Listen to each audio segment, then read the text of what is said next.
Good grief. I mean, hello. The year of 2023 is definitely a year that happened over the course of which I existed. Of course, I've mostly been doing music and musical academia and various, but in amongst all of this, I have somehow managed to do over 4 hours of nonsense. And seeing as YouTube playlists are kind of clunky at the moment and will give you just so many adverts, what I've decided to do is the relatively standard thing of just chucking it all into a single video and letting you sit through as much as you can bear of it. Good luck everyone, let's do this.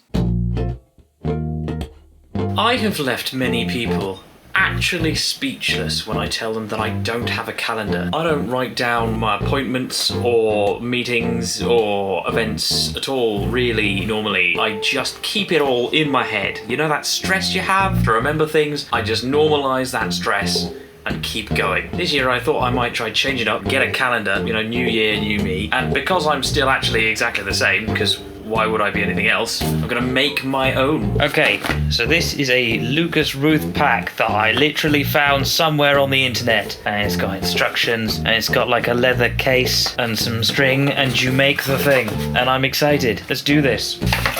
I obviously have no idea what I'm doing, but they talk about complete beginners doing this, so let's see what happens.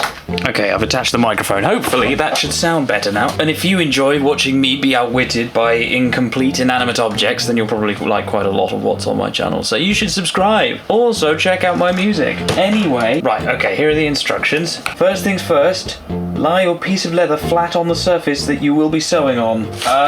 Do I have flat surface? What are we talking here? What are we... This green, look, green. Make sure you have the suede facing side facing up. Make sure you have the suede side facing up. This will be inside of your book. Notice there are 4 sets of holes. Oh yeah, there's holes. Got it. Next, unravel your needle and thread. Yeah. Take your first paper pad and open it up. Got it. Okay, right. Second from the bottom. It's up top even. Whichever. I'm sure this will be fine. Pierce the needle through the thread. Then take it through hole 4B. Oh, you have to unwrap all of this. To be honest, I sort of picked this as a thing because I wanted to figure out how to do leather work and stuff. I'm not entirely convinced that I'm really capable of using a calendar effectively, because that in itself requires an organisation level that I'm just not capable of. Oh, there we go. Throw the needle through hole 4C. It's directly below the hole it's just come out of. Oh, cool. It's just that one. Yes. Okay, a thread has been threaded. I am threading. Then go back through the lowest hole and put it through the thing. And we continue in a safe and sensible manner. I think I'm getting the hang of this. All is not lost yet. Well done, you have now successfully sewn in your first paper pad. Only 3 more to go, but I didn't do, hang on, 4B. A is up at the top. We haven't done A yet. Should I be worried? No, I think I'm fine. I don't see any mention of A. Yeah, we're safe. It's okay, Mark. It is okay. For this next step, grab your second paper pad. You upside down. I'm just a little bit worried because the holes on this don't necessarily line up very well, because there's a bit of a bigger gap there than that one, and I don't know if these are upside down without it telling me. Because accuracy is just consistency with more confidence, isn't it? If I just keep doing it like this and pretend that's what I meant to do, then everyone will assume it's fine. Then thread it through the thing. Try and make sure you still have good length at the other end of your thread. Yeah. Pull your thread taut, making sure that the paper is sitting tight to the leather. You don't line though. That's just how it is, I think. They're not. It's fine. It's all good. It's all fine. Probably. Some of it anyway. Bits of it might be fine. No, everything will be fine. Take a threadle and net it through thing and 3B in the leather and through the corresponding paper hole. I'm not going to lie to you, I'm really hoping that this year is an incredibly busy one for me, with a lot happening on this channel, in my gigs, on my live streams. Who knows? I'm hoping and planning for big things to be happening. So you never know, this calendar might be what I need. Starting to notice that there isn't necessarily anything about a calendar in here, which I'm a little bit worried about. But whatever, I'll check at the end. 3B of the leather, through the corresponding paper hole, and go straight into the top hole of your paper. No, not you. 3A, done. Don't worry about the first paper pad being loose. You'll be able to tighten this at the end. Cool. That's the first page done. Lovely, well. Right. Repeat step 4 for the 3rd and 4th paper pad. Okay, here we go.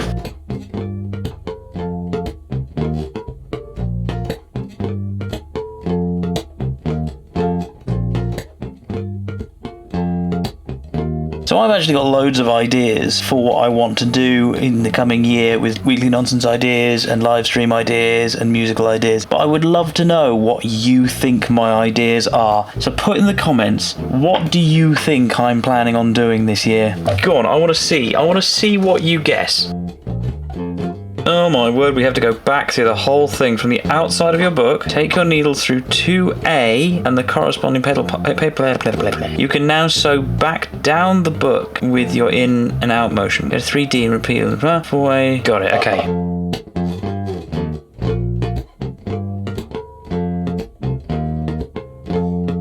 Wrong way. Back it up. Back it up. Tie a double knot. It's a book. Like, it's technically a book. That's quite fun, even if some of the pages are a bit wobbly. Okay, once you've sewn your book together, you will notice that there is a hole in the front cover. So there is. This is presumably for this guy. Hole in the front cover. Simply push one end of the strap through from the front. What's the front? 2 inches. Tie a knot. I've done that wrong, haven't I? He's now inside out. You can now wrap your strap around the book. I have a book. I what I thought was a calendar, but I think if you get stuck, feel free to get it. No, okay, cool. I've got the thing. This is completed, and I have some fun leather wax thread, which I shall keep, because you never know. I'm not a hoarder, I'm just extra careful, and you never know. Cool, well, I've got what I thought was a calendar, but it's not a calendar, it's a journal. And when I say it's not a calendar, it's a journal, I mean it specifically said journal on the front of the box. Like, this has always been a journal. I don't know why I thought it was a calendar, but I did. So now I've got a journal. What do you do with a journal? Maybe write song lyrics or something, who knows? Well, I hope you're more ready for the new year than I am, and I hope you have a good time. Like and subscribe. Do it. Get on with it. And I have a gig coming up, so check out the thing that says that, and turn up, you sods. Good grief. Right, okay. Journal-y, calendar-y thing time. I'm sure I can do this, so...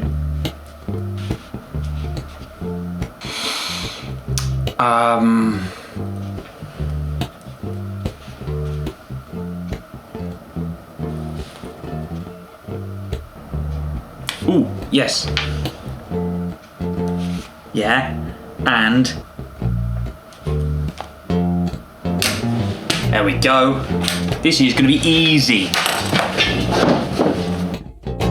At the moment, there are technologies that are out there that are giving a lot of chat about how they're going to change the world. I consider myself something of a reluctantly technically minded musician. There's a lot of chat about Web 3 being lots of technologies that are more different than the same stuff as it was yesterday. All of this Web 3 tech is giving a lot of chat about how it's going to be the 21st century eventually. And seeing as I myself live in the 21st century, whether I want to or not, I thought I may as well have a crack at digging into them and seeing what they're actually like to use if you don't know nor care a huge amount about any of them. So let's do this. Right, so I've done about as much research into this as you'd expect. Like, I'm aware of 1 or 2 names, and that's about it. So let's see what happens then, shall we? From what I can gather, Bitcoin is popular but bad for the environment, and there's another one which is very similar called Ethereum, which is slightly less bad for the environment. And from what I can gather from that if I were to get a crypto wallet, then a good beginner one for that is MetaMask. So that's what I'm going to do. Let's just do this. Let's click on the thing. I do not know if this is what I want to do. I'm sure that a strong variety of opinions are available. Yeah, access your data for all websites. That's terrifying. Display notifications about you. This already makes me uncomfortable. Fine. Okay, connecting you to Ethereum and the decentralized web. Decentralization. And here I am. I have 0 Ethereum. Our new beta portfolio tabs your tokens and NFTs across accounts and oh my word, I'm going to have to get NFTs, aren't I? Oh, that's a terrible idea. Let's do it. Basics of staking. By buying Bitcoin or fighting vampires. What is this? So, to get the Bitcoin... Sorry, I'm slightly agitated by all of this, so I'm just mucking about with a Rubik's Cube. So, to get the currency, I have to go on something called Binance, or at least that seems to be one of the places to get it. And that's asking for things like photos of my passport. If it's like a banking thing, then fair enough. But it makes me very agitated. And that's taken ages, so... Oh, scratch that, it's ready. It's doing all of the confirmation stuff. Back in a minute. I can now find my account. Sure, right, well, so I'm going to go and buy some crypto. You put an amount, and I'm going to get pound sterling, there we go, and receive, buy and sell, okay, I'll buy Ethereum as Ethereum, and if I go £20, get 0.015, buy Ethereum, fine, I'll buy it with a bank card. Change card, add a new card. Apparently, my bank isn't supported on Binance, so I don't know how I'm going to get £20 worth of Ethereum. Right, so I have to go to my bank and...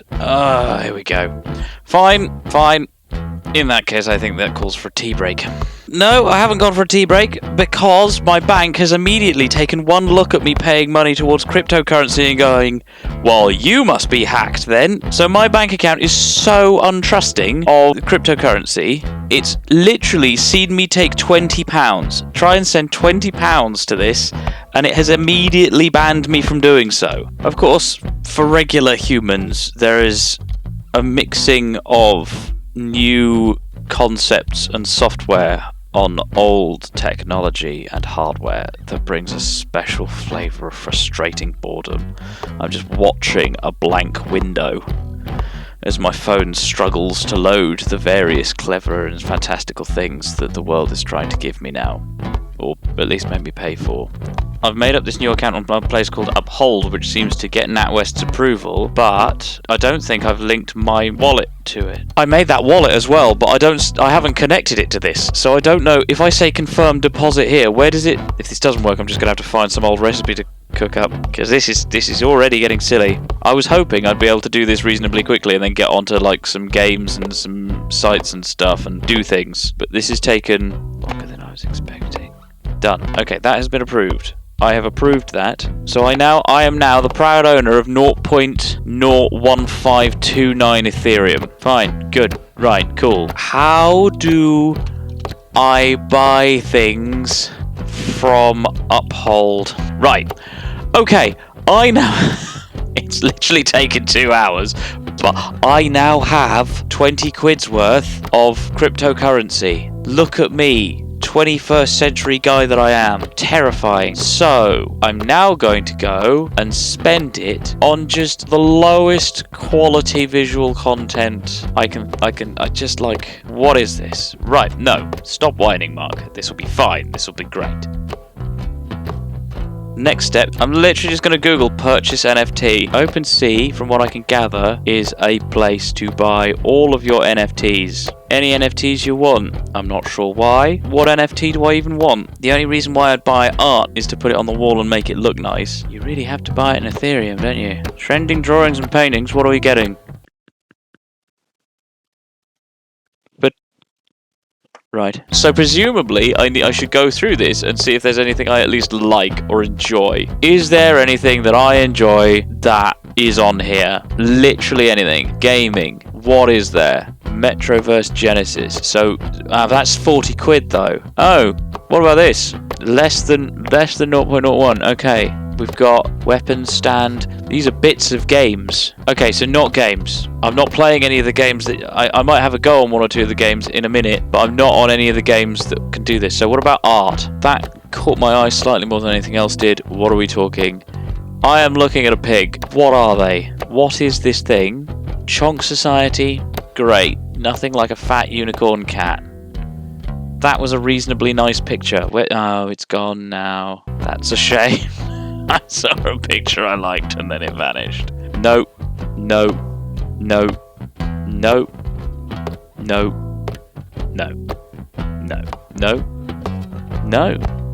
Great. Well, I'm gonna buy something on this.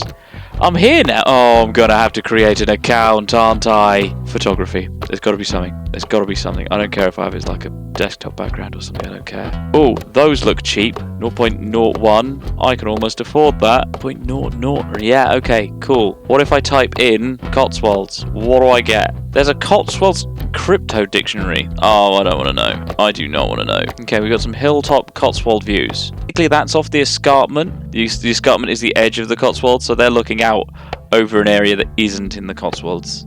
But I will allow it. How much is that? 0.05. That is much more than I can afford. Fine. We're drawing a line there. We're not never mind. Right, okay. I personally don't want any NFTs. As yet, I'm sure there are some great NFTs out there. I'm sure there's some wonderful, compelling content stuff. None of it's reached out to me yet. So we'll move on. The next thing, the next Web3 that we're gonna be looking at is gonna be the decentralized gaming universes that are created. All of these people doing their games that are completely uncensorable.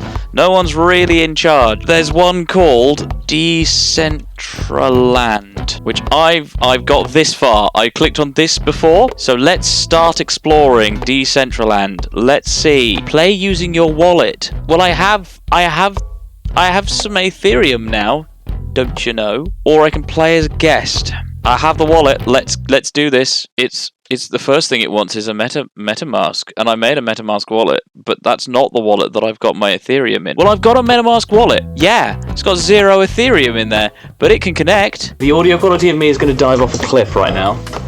Oh right, so now I choose my shape and body and whatnot. I'm gonna make me. Why do I have my hair tied back? I look a bit like that. The verging on monobrow. Yeah, but they're still not enough, are they? I think these were the best. Yes, nice and generic Caucasian male. Yes, suitably unimpressed. If only I could say that I've got that. Oh, you are a horrible generic man. Yes, fine, we're going generic. I absolutely love the idea of being, oh, wow, full of proper, this actual slippers. Bland, that's my lip shape. I do actually oh no. Oh, so you get the socks. That's the only way you get socks. I'd quite like to be wearing socks. Just personal preference. Oh my word! And then there is the honest, genuine expectation, apparently, that I'm going to read any of that. Don't be ridiculous. The idea is that you can do anything you want here, and not even the makers of Decentraland can stop you. I've got quite a powerful computer, and this thing is still struggling. Okay, so that's like an abyss, sure. So I can press T to talk into my microphone, so be cautious not to press T. Nope, I can't get out. Fine. Okay. If there's gonna be a diving board, do I have the accurate? I do. We are in all 5 frames a second of this new world. Okay, so I'm in a world now. I am in Decentraland. I find people terrifying at the best of times, and this is obviously going to be no exception. Really super judgmental almost immediately. Right? I see. You're trying to make me feel self-conscious, so I buy NFTs. Okay, I'm going to go in this direction. Hot air balloon. Nice. And it does go up. Look at this. So I'm assuming that all of these different patches here are that the community can do and fill in. Well, I'm going to hurl myself out of here, because I've had enough of existence. What do I get if I go in this direction? Do I see things? Do I see stuff? Am I running out onto airdrop.com? Oh my word, there's a thing. Airdrop.com apparently is where Darth Vader lives. I don't understand. I am not feeling like this is a busy place though. Let's go to this crafting game, why not? Wonder mine. Tap a meteor, insert your axe to start. And your axe starts mining. You need 5 wonder coins to mine. You get 100 coins free every day. Oh dear, but someone said NFTs and we know what that means. No, we don't know what that means. Collect enough ingredients to craft wearables and... Fine, whatever. Fine, so I run around. I'm just seeing people stood in a field. And here is the list of addicted people. Oh, there's a meteor. Great, okay. So this means that only I can see this meteor. I got loot. I got a wonder coin, emerald and copper. Oh, it's that sort of game. That's a problem. That's a problem for Mark, because Mark has no interest in such games. I actually know, I'm sorry, I need to find out what's so good. What's so sort of fine. It's decent. I'm just booming my way through all of this. Right, okay, we have a rally. We have a rally place. Where do I go? No stats yet. I can be the first person to ride the decent rally. Or maybe everyone's just too polite to go first if it's so obsessed with decency. Where do I go for it? That's a different game. How do I join this game? Can I... No? Very well. We're going into this place. Okay, hopefully I'll find some sort of game at some point, or indeed individuals. Is there like a? Fine. Let's be strong and talk to people. Oh, and that's where people are. Oh, I can actually see where people are. Sure. So there's just someone in ADT, whatever that is. Let's try and make a friend. Oh, I thought I'd make a friend, but I'm clearly not going to. Fine. Let's try this person over here. I'm assuming those are people. Laser is apparently enjoying that wall a great deal. Do you currently exist? Right, final place I want to check out is DTube, which is like YouTube, only completely decentralized. And the idea is that it's therefore a freer and more open community of people because no one can be censored. Which to me sounds frankly terrifying.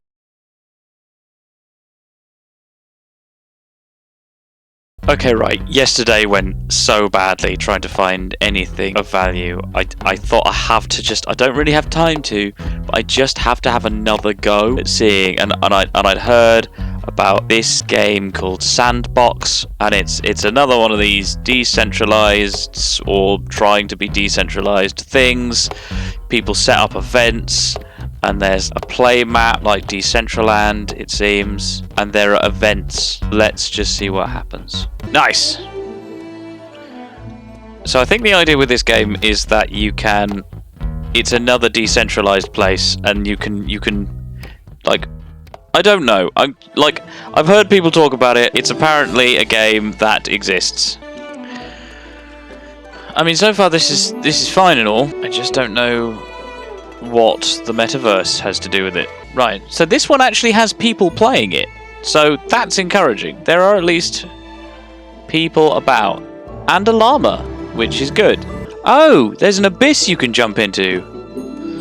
Let's see. Fine. I've been hoping to jump into an abyss for some time now. Where's the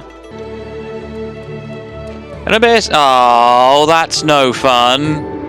Fine. In these games, it's funny because they seem to do a lot of leaving avatars about, and so you end up not knowing who or what is actually a person and who is an NPC. Right.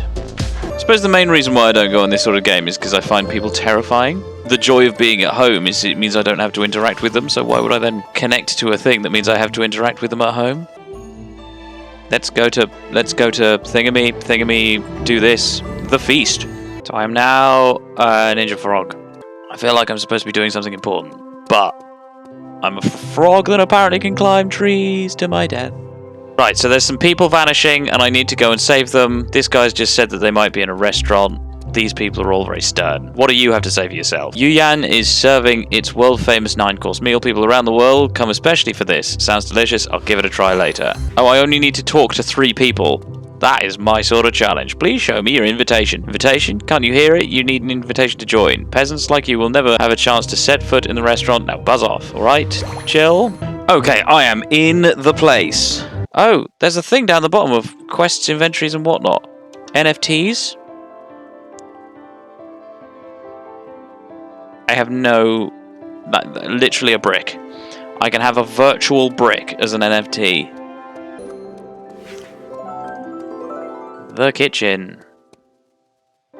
Ribbit, this stinks. Fine. Aha, here we go. Cool. You there, Xixiong, presumably. The evil has come and it's incredibly strong. Is that supposed to rhyme? Be careful of the lanterns smashing down the ground. They could kill you. Rabbit.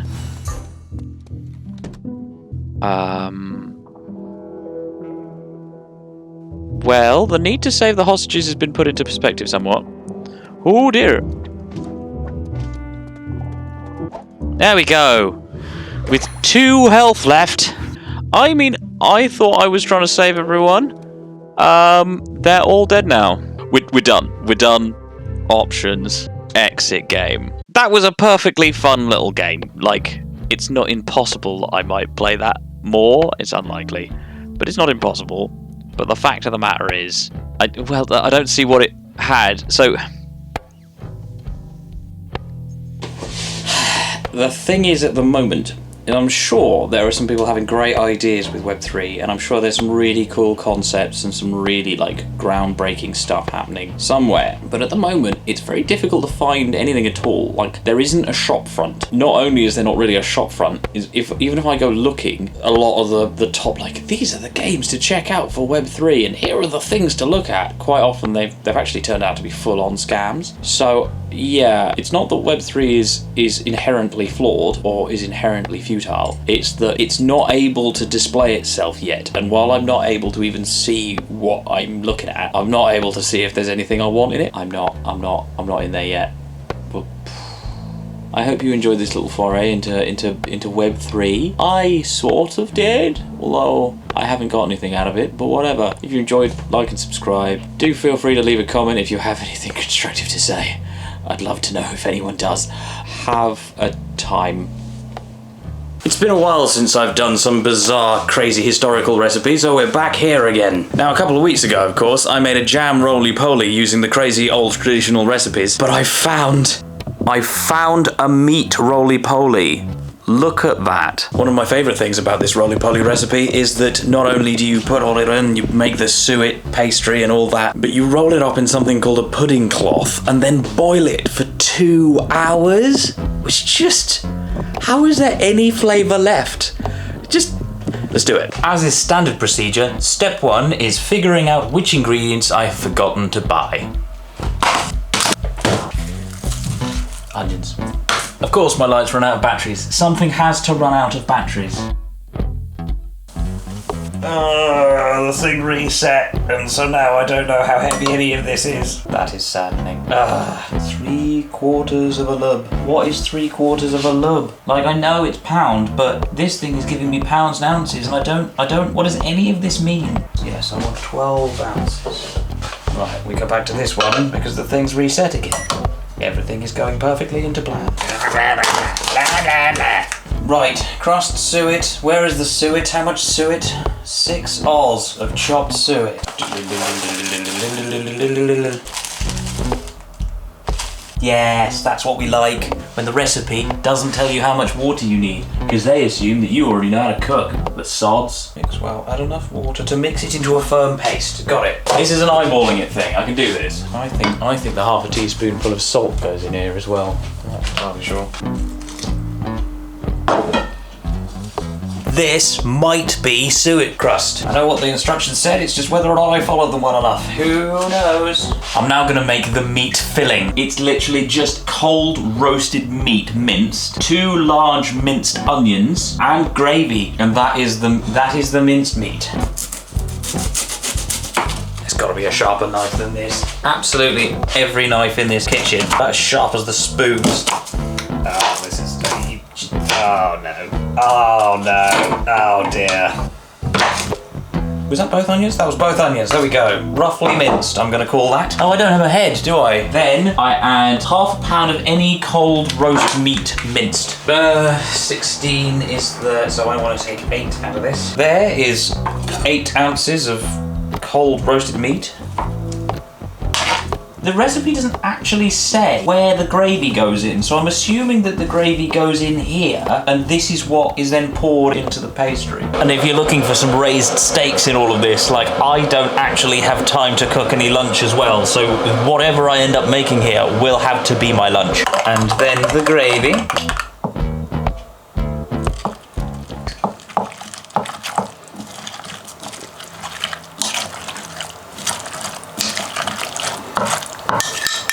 It's a horrifying realization that what we now refer to as mince pies will presumably once have had proper mincemeat. When I say proper mincemeat, it presumably would have looked something like this. Obviously cooked infinitely better, just by someone who knows how to cook and make things taste nice, presumably. Like, I'm not the person to ask for that sort of thing. Let's roll out some crust and see how I've done.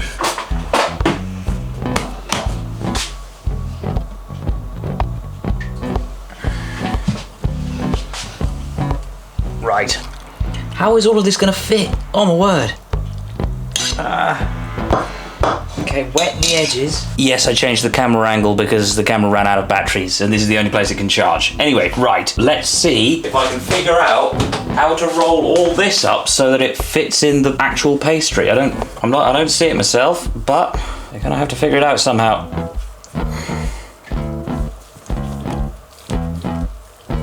This is not a roly-poly. Oh dear. Great. Well, I mean, it'll roll if you push it. Does that count? Can you hear that?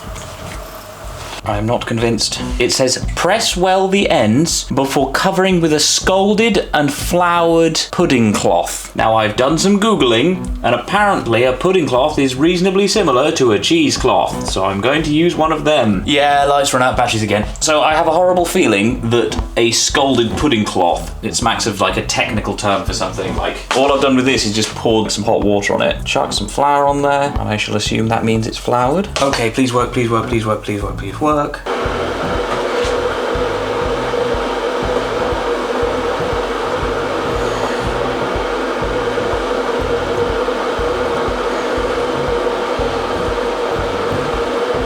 I've now got this enormous sausage-like thing. Now I need to place it in a pan of boiling water. Yeah, lighting's atrocious. The closest thing I have to a pan that can fit that is this sort of mad cauldron thing. So that's what we're using. I now place this lump in there for 2 hours to boil, and then I just come back and eat it, which is exciting. Yeah, okay.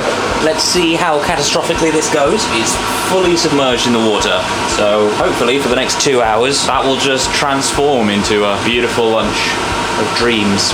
I don't actually have 2 hours. It's going to have to be like 1 hour and 45 or something, which maybe will, who knows, that might make all the difference. I'm not sure how that will matter, to be honest, but pray for me. Okay, so it's now been just shy of 1 hour and 40 minutes, and I got places to be and food to inflict upon myself. So let's do this.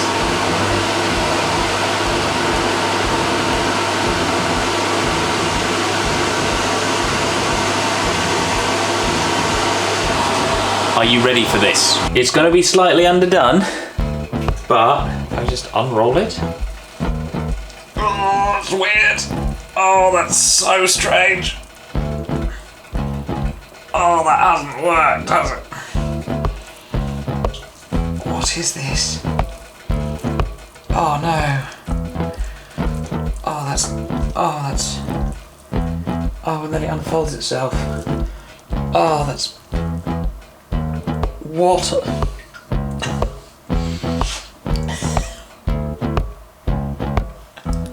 And it still squelches. Everything is so squelchy. Why? What?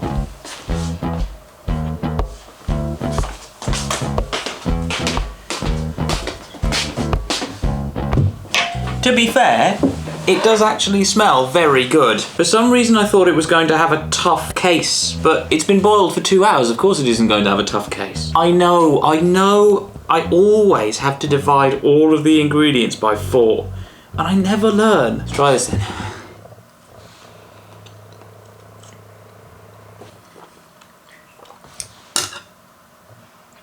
It's really nice. It's actually really nice. Like, it's clearly slightly underdone, but if I unrolled it more carefully, then it wouldn't have exploded necessarily. And the meat was pre-cooked, so I don't have to worry about getting poisoning from it. You know, this is probably supposed to have vegetables with it and so on, but I'm actually like, yeah, sure. No, okay. No, I did a bad job of it, but that works. No, I'm happy with that. So this is my lunch now, apparently. I've got about 10 minutes to eat it. Thanks for watching. Please like and subscribe. It really makes a huge difference. Oh, and check out my music, you sods. Go onto my Spotify and listen to my stuff. Oh, hello.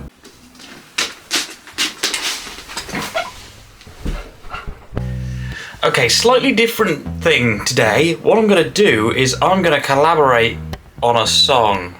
That's my nonsense. Got a mate I'm gonna see. He's great.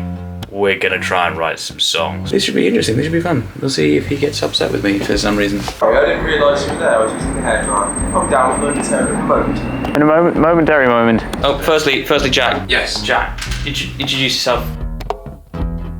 What's your name? What's an interesting fact about reptiles? Hello, my name's Jack. And often when you hold a lizard, it's actually not that bizarre for them to get on, like for them to crawl up to your head, because they want to be as close to the sun as possible. A bit more warmth. Yeah, You see? warmth, Yeah, there you go. This is Jack. Right, good. Intro done. Let's start with your song about the pub. Right, let me load up Logic, and then we can chat about your concept a smidge more.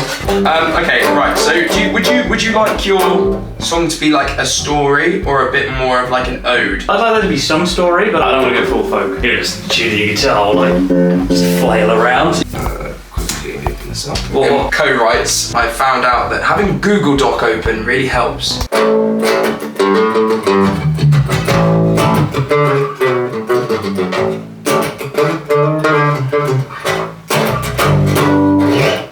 What happened? What did you break so many guitar strings? Bad juju, I think. Right. Is the term. Feng Shui gremlins have rocked up and I believe cut so. all the strings of your guitar. Yeah, without me knowing. Yeah, right. So what I want you to do, put all the ideas down that you have about this song in this song. All of the ideas. Okay, what ideas do I have? Do I have any ideas? Well, not necessarily ideas, but like maybe things that you want to mention as well. Sure, okay, so... Things that you definitely want in it. Do you know what would be good to channel? How did you feel?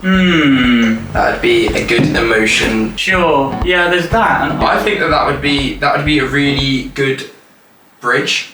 What happens if I go back and there's actually no one there? Improvising. I'm sure there would be very strong opinions, as there always is. Very strong opinion. Like a hum of a yellow light bulb. I've done it. Done it. Done it? Proud of you, Jack. I always knew you could. Presumably this means you're going to spend the whole day with the guitar out, constantly detuning itself. Is there a particular key you'd like to write in? D. What about you? Do you like it? What key would you like to be in, man? Ideas are perfectly good. Right, so 1, 2, 3, 4, 5, 6. That's not F sharp, that's D with the first inversion. 1, 2, 3, 4, 5, 6. Sounds quite folky as well, which is quite cool. Yeah. Cool. That's that song done. And on to the next one. Ready? Always. 1, 2, 3, 4, 5, 6.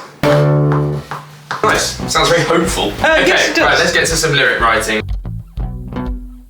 I've written words there that have presumably some meaning. Do you know what? You write something, I'll write something. You go in that room. Right. Okay, I'll stay here. Okay, right, I'll Take what you need. There we go. I think. Cool. Sorted it off. Cool. Right, talk to me. Right. How does mine go? Oh, right, crikey. And it's this. Cool, let's see what happens. That stakes harshness of my drinking.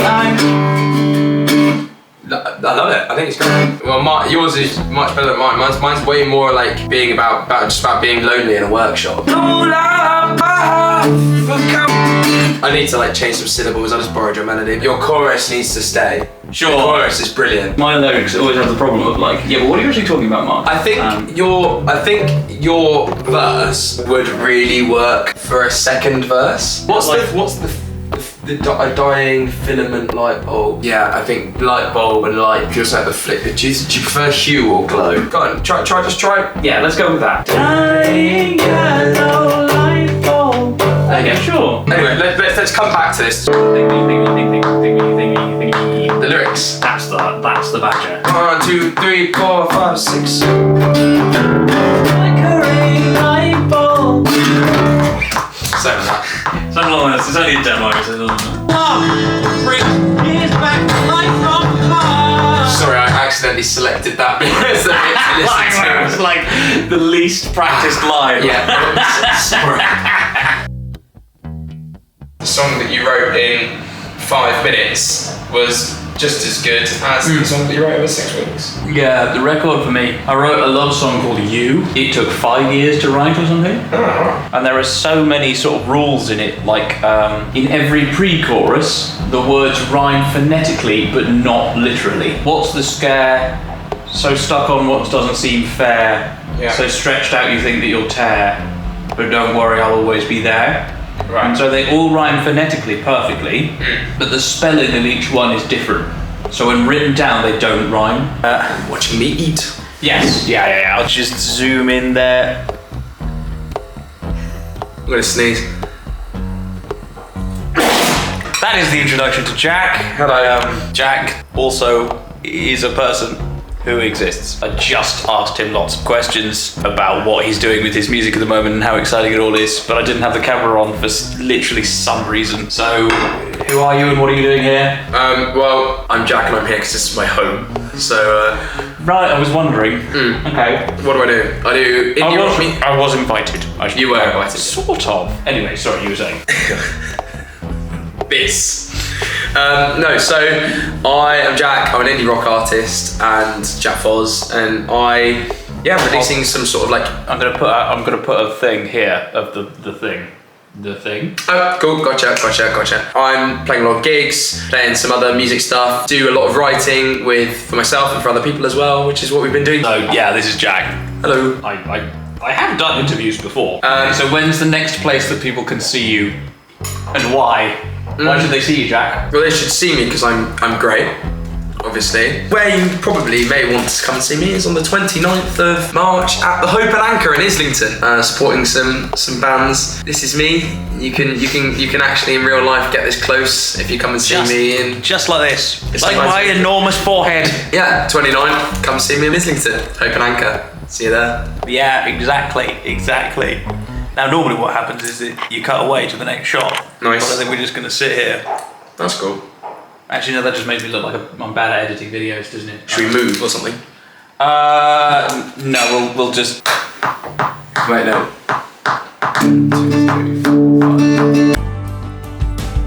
But he keeps on muttering the words that he said before. I can make this work. I can feel. What was I going to say? I was going to say words. Yes. Okay, so we've written a song. There's going to be another video come out at some point reasonably soon where we figure out how to do that, and that song will be on there. So stick around for that. What did we call it? What was the lead? The first I can- line of the chorus. I I can make this work. can make it'll be here. Like and subscribe and Follow me on TikTok at Jack Foz Music. Casual out on the 24th of March. casual. Bye. Future editor Mark here.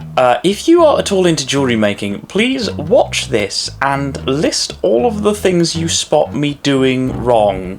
I would love to see just how badly I'm doing this. I have never tried engraving and have scarcely had any interest in attempting it, but today I have an interest in attempting it. So we're going to attempt it. So deep in the recesses of my weekly nonsense box, I have some plates of brass and copper that I'm going to use for another thing at some point when I get around to it. But in the meantime, hopefully 0.5mm thick brass is something that you can engrave on. I have no idea. I did a lot of Googling the other night on some other projects, and I'm now sort of Googled out, and I just want to do a thing, okay? I'm going to do a thing. So what I'm going to try and do is make a little circular thing of my logo. I think what you do is you get tracing paper and you copy an image, and then what you can put that tracing paper on your metal, and you can get the lines from that. Now I don't have any tracing paper, so I'm just going to have to print it off on normal paper and hope that I can do something that works. While I'm getting my printer out, I should explain that I was inspired to do this by a Megan Rigby on Instagram, who is quite understandably an award-winning engraver, doing some breathtakingly beautiful little engravings. Mine will be neither breathtaking nor beautiful, but I'll have a go because it looks fun. I also have other plans, long-term plans to do stuff. Does anyone else have this, where you use a printer so infrequently that when you do use it, there's like a 15-step process of getting it out from underneath whatever it was under, the fun moment of seeing if it actually still has any ink? Or is this just a game I play? Having, come on.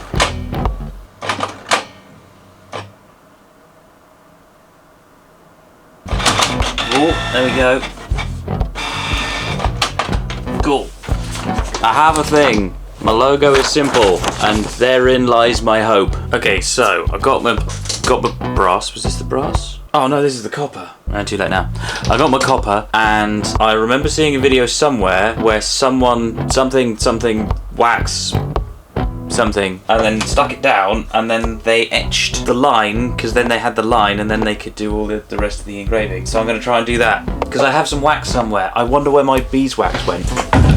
Look at that. Sensible, organised mark. I know where everything goes. We're certainly not the right sort of wax. Also, some wax on. My wax was a bit cold and dry, so I've left my tea on it, and hopefully that will fuse this down a bit better. Looks like that is actually working, which is fun. While that magic's happening, I have some equipment. Yes, I bought some paraphernalia. I must always buy paraphernalia. So I actually sent a message to Megan asking what I needed if I were going to get started on this sort of thing. She always recommends to begin getting a square engraver like this with a pointy bit on the pointy bit, and a sandbag. So I think what you do, you have that on the desk, and then you rotate the metal you're engraving, and you keep the actual engraver still. I think. I don't really know though. Like I say, I can't bother to do any googling. Problem is, I want to sip a tea, but I can't. Okay, the hope and aspiration is that this is now roughly fastened down enough that I can etch out the line at the outline of the logo, and then I've got enough of a guide on the metal itself that I can just etch away at things and everything will be okay. Not entirely sure what I'm going to use for this. I think I'm just going to use the square. This has already not worked.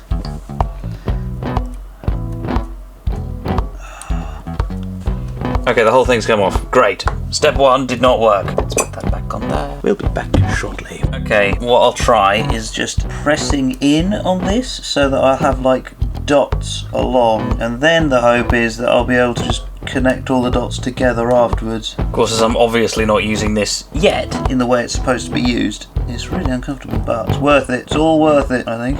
I assume some of it might be worth it. Okay, so yeah, look at that. Oh, you are not going to be able to see that, but you might just be able to make out the dotted line of the logo. Thing is, it would obviously be easiest if this were in the middle and I were rotating it round, but that would use up a lot of copper, so I need to figure out how to... I buckled and did some more googling. I think you hold it like this, so that you've got that pressing into your hand for the strength, and then your finger can be right up on the what's it, and then I have it held here and I'm twisting, so I can move that a little bit, but it's about twisting the metal, and then, oh my word.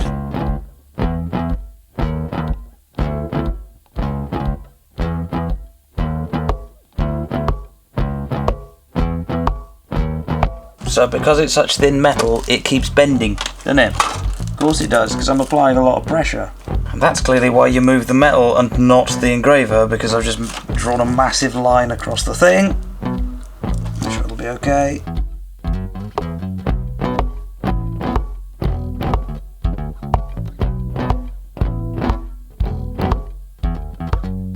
Now I'm starting to realise that I'll have tiny, tiny copper filings all over my desk for the rest of the time. Cool. So I've done a truly atrocious job of etching some lines that are roughly in the shape of my logo.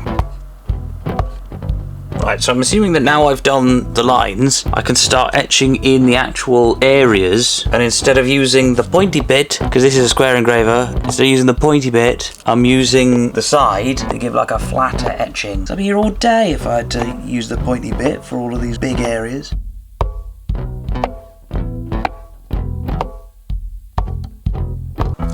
I just have this horrible feeling, the amount of pressure I'm applying on bits of this, I just feel like at any moment it's going to go, and then all of a sudden I'll either get to this or that, just deep in one of my fingers. I walked the engraver along as a cheat because it wasn't pressing through easily, but it works quite nice as a sort of feather pattern, doesn't it? Okay, progress is being made.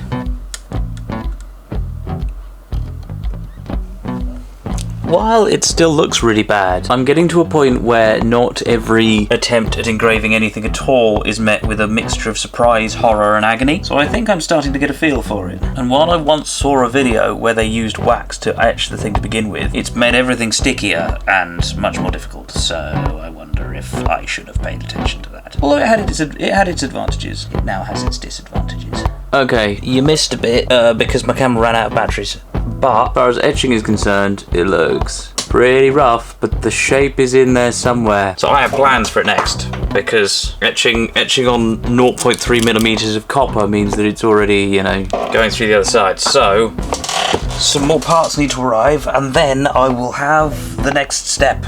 Let's do this.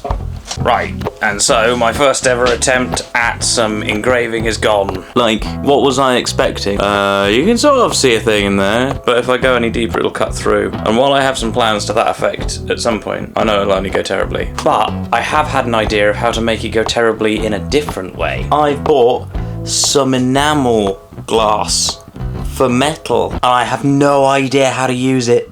So yeah, at the British Museum there's something called the Royal Cup, and what that is like a gold cup that's got this enamel on it, this glass enamel that is transparent, and it means that you can do all sorts of cool things artistically with the gold. And I had an idea about how to take that to like the next level, and so this is going to be a guinea pig for that. We'll see what happens. Okay, so in keeping with the old adage of if at first you don't succeed, immediately set fire to the dining room table, I have set everything up. I'm now going to put on all of the safety protection, the dust mask and eye protection, which is in the other room. I need to go and get that. But then I will just put a little bit of the enamel on the different sections, and then I'll fire it up. Don't try this at home. I am taking lots of safety measures. Like, I actually have a fire extinguisher right there, and it's all well ventilated. Everything will be fine. Alright, I don't know if you can really hear or understand what I'm saying with all of this stuff on my face. The room is now so well ventilated that every so often stuff gets blown around a bit, so hopefully that won't be a problem. Now I'm supposed to put these either through a sieve or in a liquid that then dries to make sure it all goes in the right places. I don't have either of those, so dab it in there and hope. Oh dear.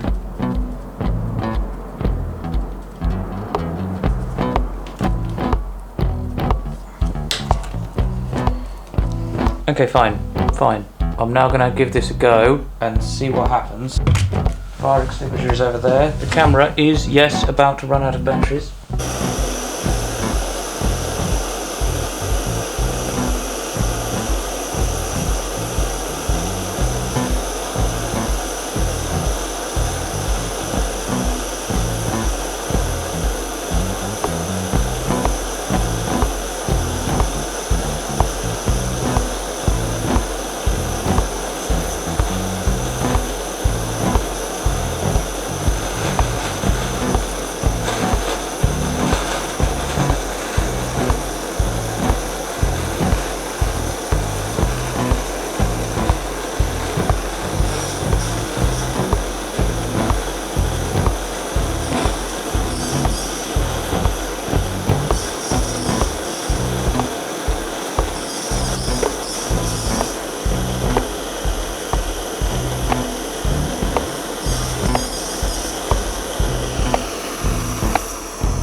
Well, I can already tell that went badly, but not like as badly as it could have done. Okay, cool. Well, I haven't burnt the house down, and I've made a thing, which if I can get some good light on it, looks, well, it looks awful. It looks sort of Mad Maxy, despotic steampunk vibe, which, you know, I did almost everything wrong, so I'm not entirely sure what else I was expecting. But I have big plans. I have a really clear idea of what I want to make out of this down the line, so there'll be some more steps of me trying to figure out how to do any of this. Maybe I'll buy some of the right equipment. I hope you enjoyed that. If you did, like and subscribe. Bye. So I was in a really engaging and important Zoom call the other day, and it had me wondering How complicated a mechanism could I make out of coat hangers? So I've bought 20 and we're going to see what I can make out of it today. These coat hangers were purchased from the wonderful company Hanger World, which I just love. I love it when you find out there are people with passions about stuff that really hadn't occurred to me. I'm glad that's the world we live in. But right, I think I know what I want to try. Let's do this. Let's go. I'd like some sort of mechanism.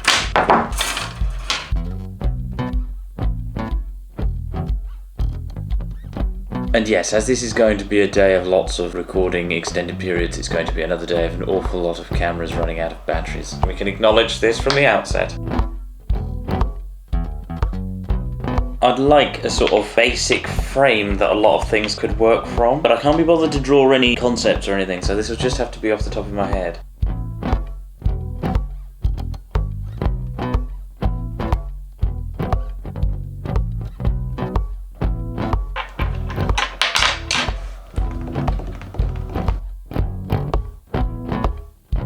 Okay, so we've got the basic, like...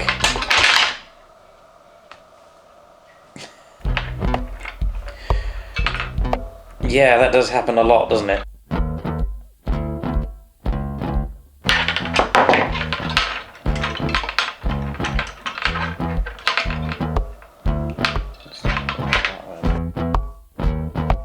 Okay, let's try that again. I've now got the basic, like... way of powering a thing. Okay, step 2. Let's begin step 2.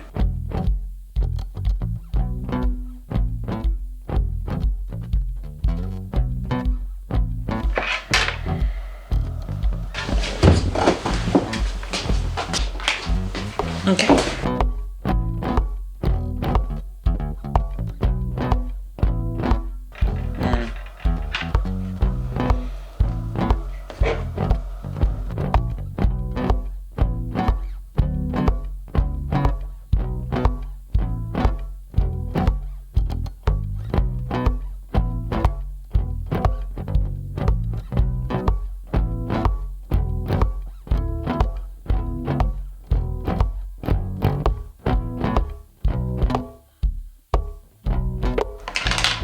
Estimated how complicated that part of the mechanism would be.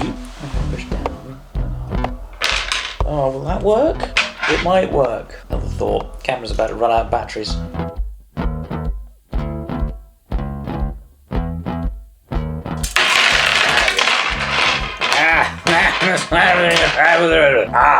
One great thing about coat hangers is that they seem to be good at storing up a lot of energy. The downside with the coat hanger is they're very good at then just offering that energy up to anything nearby and flinging it across the table.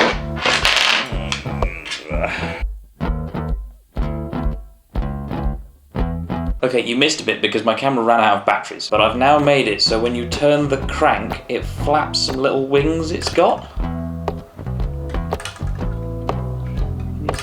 Oh my word, this was so difficult. Like, this has taken like an hour and a half longer than I was expecting to. I only did this so that I could see how difficult the actual things I wanted to do would be. And they're going to be tough. So I was wondering what to do with this newfound passionate skill of coat hanger engineering. Well, I've been doing it for a while, to be fair. And I realised that although I actually am perfectly good at making tea, and you can see all the stuff you need to make it, like the tea bags are just there and it's all very simple and whatnot, but I could make it much more complicated and difficult to achieve if I figured out some way of using coat hangers completely superfluously. So you know what? Let's see if I can optimise tea making with some coat hangers. Okay, seeing as the coat hangers seem capable of storing an incredible amount of energy and have something of a lust for violence, I'm terrified of what would happen if I tried to hold the whole weight of a kettle on coat hangers alone. So I might skip that bit, but as I see it, I'm having to push this down here to boil the kettle, and if I had something where I put the mug down and it flicked that switch for me, that would definitely save time. We've also got the tea bags up here, which if I had it so that one was just sat up here and then again you put the mug down and it pushes the tea bag down on rails straight into the mug, then I think that would be great as well. Something about the milk I may be able to sort out. Like I say, I'm gonna have to pour the water manually, but I think I can improve this. I think I can really optimize this, you know? Okay, step 1, making a platform that activates the kettle switch. My hands actually still hurt from making that this morning, so we'll see how this goes.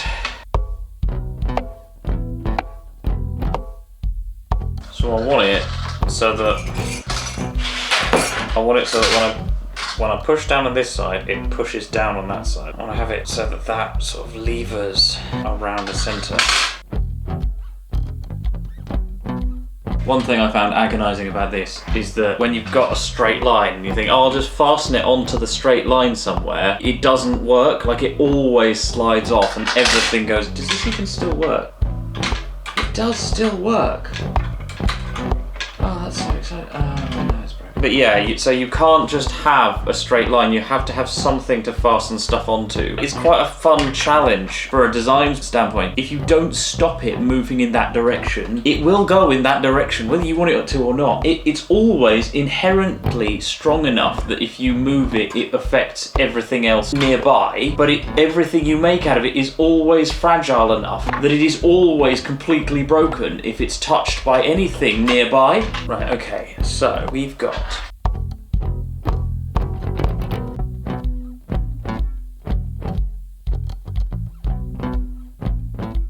and as is absolutely my want, I have not measured anything or checked any values. I choose to eyeball it, find out why that doesn't work, then I take measurements and do the whole thing again. If I were designing aeroplane parts, then sure, I'd take measurements, but I'm not. Am I making a tea-making set that's not much less dangerous?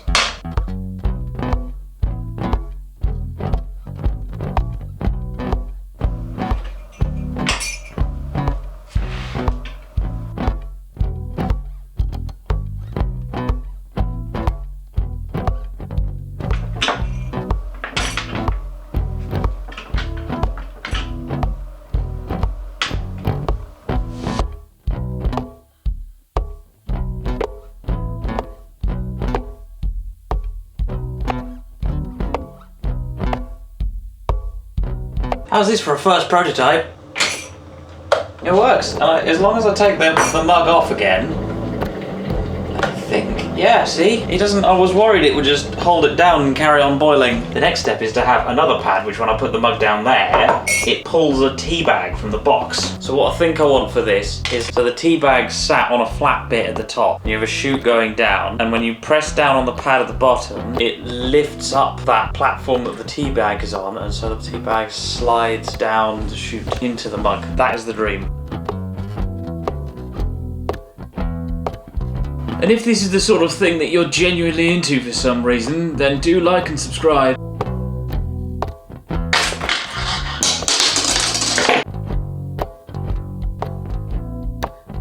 So you missed a bit because, yes, I need to get more batteries for my camera, alright, fine. But what I think has finally happened is I've managed to get the rest of the systems ready. So we've now got the kettle boiling initiator and the tea bag dispenser. I've also figured something out for the milk, and we'll see how that goes. So let's see what happens. I'm actually genuinely nervous. So I've filled the kettle already.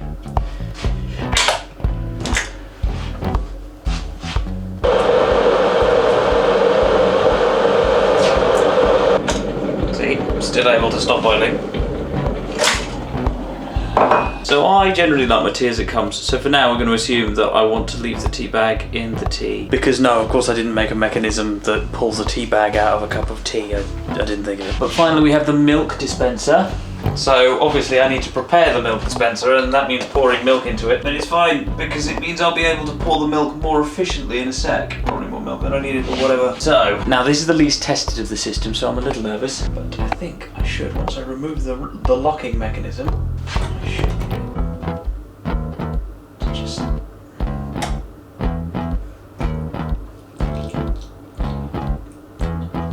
I mean, I had a whole gag in place about how it was going to fall into the tea, but it's actually worked. I couldn't get... fine. No, it just works. I've accidentally just made a mechanism that works. Fine. Sure, we'll put the lock back in then and have done with it.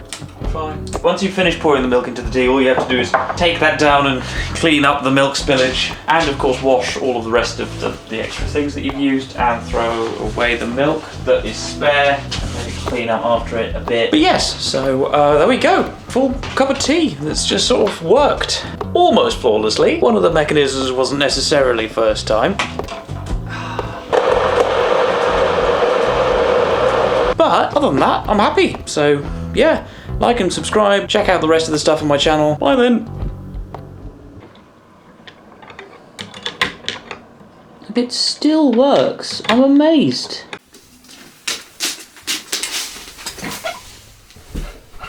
It dawned on me that I felt like trying to make a t-shirt.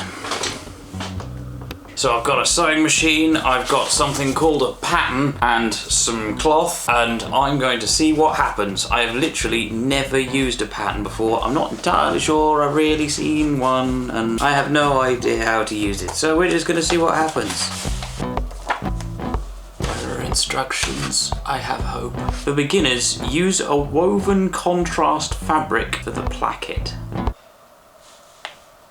Oh my word, am I supposed to measure myself? I suppose it would make sense that I have to measure myself. Where's my tape measure? It's gonna have to be a tape measure. They have the really, like, cord measuring whatnots, don't they? I'm almost certainly gonna be medium. I'm going to assume that I'm medium. So, they're really assuming I don't know what I'm doing. This is encouraging. Oh my word. Oh my word. What? So that's the Henley sleeve, variation 1. Strathcon. Okay, now that's just the name of the thing. Do I need pins or something to hold it all together? I feel like I'm going to need pins or something to hold it all together. Camera angle change. Right.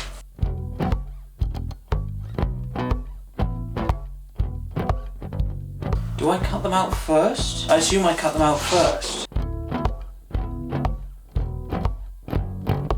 So presumably, I can use this pattern repeatedly. Okay, we have a back pattern.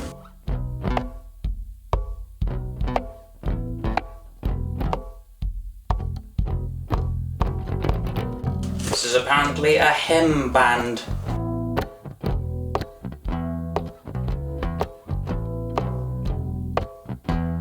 Neckline.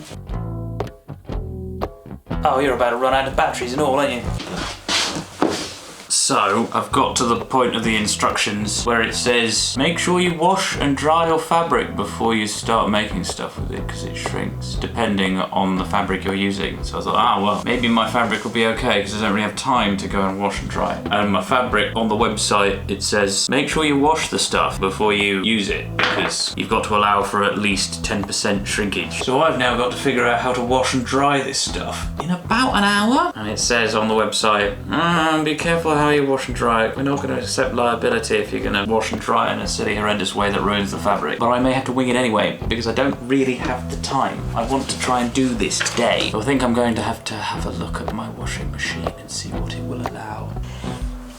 So it's got a delicate setting that takes an hour and 20. So, wish me luck. Okay, so this is dry enough. There are 1 or 2 patches of it that are still a little wet, but it's survived and it'll have to do. I'm now going to have to cut out the stuff. One rare benefit of me having to spend the time washing it is it meant that I actually got round to reading the instructions. And in as much as I understand them, I now have them. Normally I'd just wing it and follow them as I went along and realise too late the stuff I've missed. But we shall see how this goes. Wish me luck. I'm not convinced I'm doing any of this correctly. Oh, but it's hanging over the edge of the table. So some of it's stretching more than other bits. Oh, that's fantastic.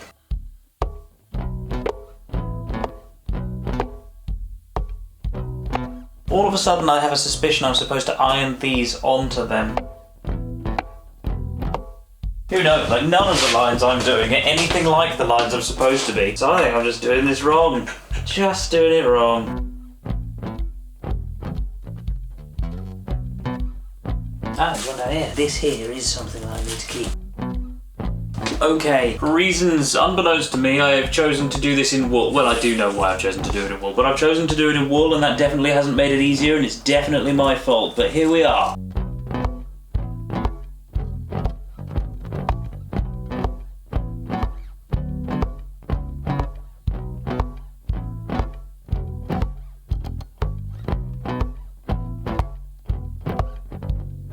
Right, here we go. There is my first ever placket. I don't think it's meant to look like that, but for a first attempt ever, it'll do. And no, I didn't remember to buy any buttons, so maybe one day I'll come back and button it. Oh my word, now I've got to do the shoulders. And I remember how to do a stretch stitch. The fact that it has its own setting scares me. Oh no, you don't. What have you done? Why? Why are there so many extra threads there? What is going on? Who are you and why? And that one actually finished right. I actually didn't end up with a whole bundle of threads at the end. That is exciting. Pick it up, you just see extra threads dangling everywhere. But hopefully that's now like a thing that's a right, like a thing. Right, next step. Henley neck binding. Here we go.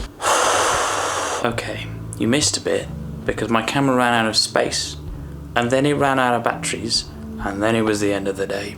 But what I've now managed to do is add a collar. That's what you missed. At the moment, this is looking like the sort of shirt that someone wears in a stereotypical Middle Ages scene, where they assume that no one in the Middle Ages had any skill in tailoring at all for some reason. But thankfully, if we use a loose enough definition of the term success, this means that we can carry on because that was successful. The next stage is to add some sleeves. Right, sleeves. The instructions go on about notches that I'm supposed to have made in various places, but I haven't made them because I don't know what I'm doing. Even as it tries to tell me what to do, I have no idea. I think I missed when I was told to do that, so never mind. I do hope these are symmetrical because I can't tell which is top or bottom anymore. Does this match? Oh my word, that doesn't match at all. Oh, wait. Can I get this to... Does tailoring require an infinite amount of space? Because it doesn't seem to matter how much space I give myself. It always needs more.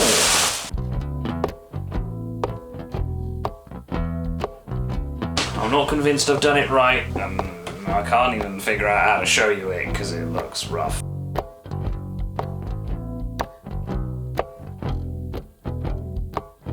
I mean, it looks bad, don't get me wrong, but the worst bit is on the back, so it could be worse. I will have that. And yes, the camera's about to run out of batteries again.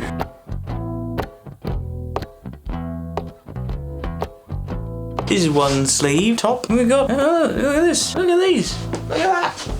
Look at them. Right, okay, so now that I've done the top part of the t-shirt, I put it inside out and I sew all the way up the side of it and then down the underside of the, connecting all of that bit, which feels like it's going to be deceptively complicated. They do line up surprisingly well, to be fair.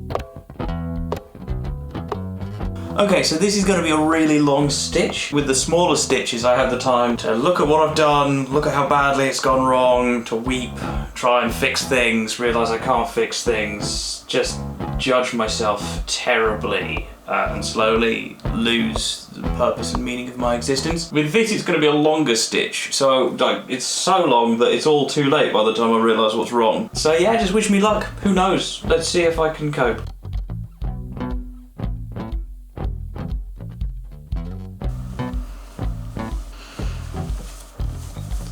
I mean, as someone who obviously doesn't have a clue what they're doing, I mean, I'll have that. It looks like a sleeve. What more do you want, you know? It's starting to look like it's actually a very thin t-shirt. I think that's the material I chose, but what can you do? Certainly, what can I do? Crikey. There's just so many strands and threads about, and I have no idea how many of them are like just threads from the cloth itself, or just threads from where I've cut it off and it's picked it up off the table, or threads where it's absolutely fundamental and vital to the shirt staying in one piece. I have no idea. There is only one way to find out. This last one is sort of where all of the bad stitches before sort of come home to roost, because really nothing lines up unless you force it by pinning it all in place. You will go here whether you want to or not. Yeah, the inside of the sleeve, because it's lots of different bits that I've had to stitch at different times on badly done measurements and badly done stitches. I am worried. I am worried about whether or not I will actually be able to put it on. Well, all I've got now is the cuffs and the base hem. I'm gonna try this on now. Actually, no, I'm not gonna try it on now. I'm gonna do a big test at the end, and you're gonna go, wow, what is that? Why? Why have you done this, Mark? Okay, cuffs. Was I supposed to cut notches on all of these points? Like those? Is that what you're supposed to do with them? Because I didn't realise. It's fine, that's fine. Just maybe it's written in there somewhere and I didn't spot it, but fine, sure. Oh, I see. So what they're saying, we've got this cuff, we've got a sleeve, and then we've got a cuff which is folded in half so that it's right side on the outside, all the sides. And what we then do is we put this over that, and then we line up all 3 of the raw ends here, and then we pin that together, and then we sew that, and then we fold the cuff back over. That's quite a cuff. I keep saying cuff in a way that starts to sound slightly unpleasant. I should be using stretch stitches for all of these. Never mind. We got a cuff though. Look at that. It's a sleeve with a cuff. It's quite a hefty cuff. Stretch a great deal because I didn't use a stretch stitch, and I think I can already feel the thread breaking. But whatever. Right, other side then.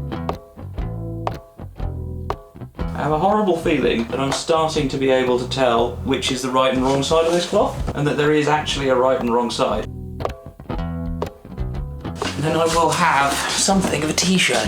Yeah, emphasis on something. Now, one slight problem I've got with this is I mistakenly thought this bit of cloth was the neck, and so I started sewing it together as if it were the neck, and then I realised that it's not, because my neck isn't that, you know, that's, no. So yes, some of it's stitched together quite effectively, annoyingly, in ways that I don't think it's supposed to be. But I still have the hemband thing, so I'll just cut another piece out. You can tell when I've chosen a task that's too difficult to do because I've just gone to shut down and get job done mode. Thought? What thought? I have instructions to follow. So, I've got my hem, I then have to put this in there, then that all goes there. I need to pin the living daylights out of all of this to give me a hope of any of it working. We're very nearly there. I think this is the last stitch. Here it is, everyone. My first ever t-shirt. No, I don't have any buttons. Let's try this on.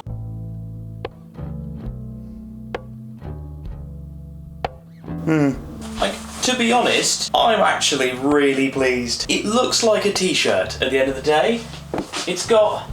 Yes, it could do with some buttons. The only bit that stops it being, like, perfectly usable as a t-shirt, in my opinion, like, obviously it looks scruffy, but there's just a line here. You can see, especially if I do that, there's just a line of tightness exactly on where the armpit, like, all of the complications around there are. It sort of separates out my moves a bit, but other than that, this is a t-shirt. Like, it was quite difficult to put on as well. It's a little tight to put on, I think specifically because of this bit. But I'm pleased. Look at this. I've made a t-shirt. It took, what, day and a half? And the only thing I've really sewed before was like a single stitch across a green screen because I had 2 bits of green cloth that I needed to attach, and the sleeping cap from a previous episode.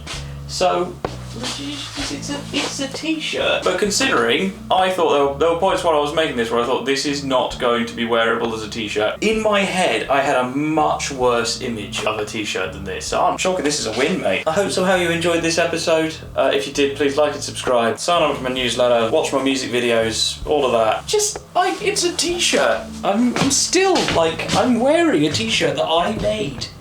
Anyway, bye.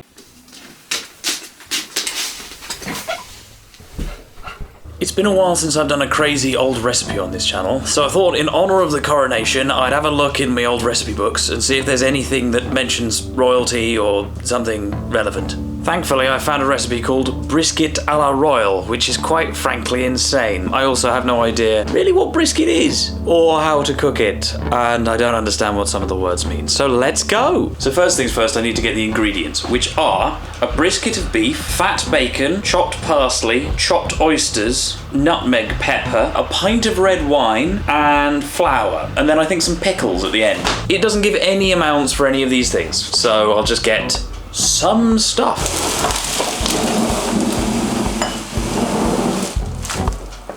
And I actually bought some batteries and a battery charger for my camera, so it's not gonna run out of batteries and ruin my recording anymore. This recipe is from The Experienced English Housekeeper by Mrs. Raffald in 1769. Mrs. Raffald begins by saying that we get a bone of brisket of beef, which you got here. I have no idea how to do any of this. Do I just do this on the side? I should have an appropriate chopping board, shouldn't I? Fine.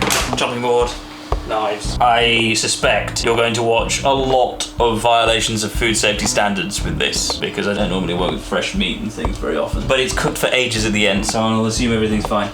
Right, take a brisket of beef and make holes in it with a knife about an inch from one another. So does it mean like if I just cut a notch in like this? I'll do it like this. Is this a hole? Is this an incision? Would they use incision? Is there another word for it that I just don't know about because I don't know what I'm doing? So many questions. Fill one hole with fat bacon, which I have here. How much? It doesn't say. It does not say measurements for literally any ingredient in this entire recipe. So I am just putting stuff in. I think it all needs to be chopped. So I'll just grab some of these and put them in here.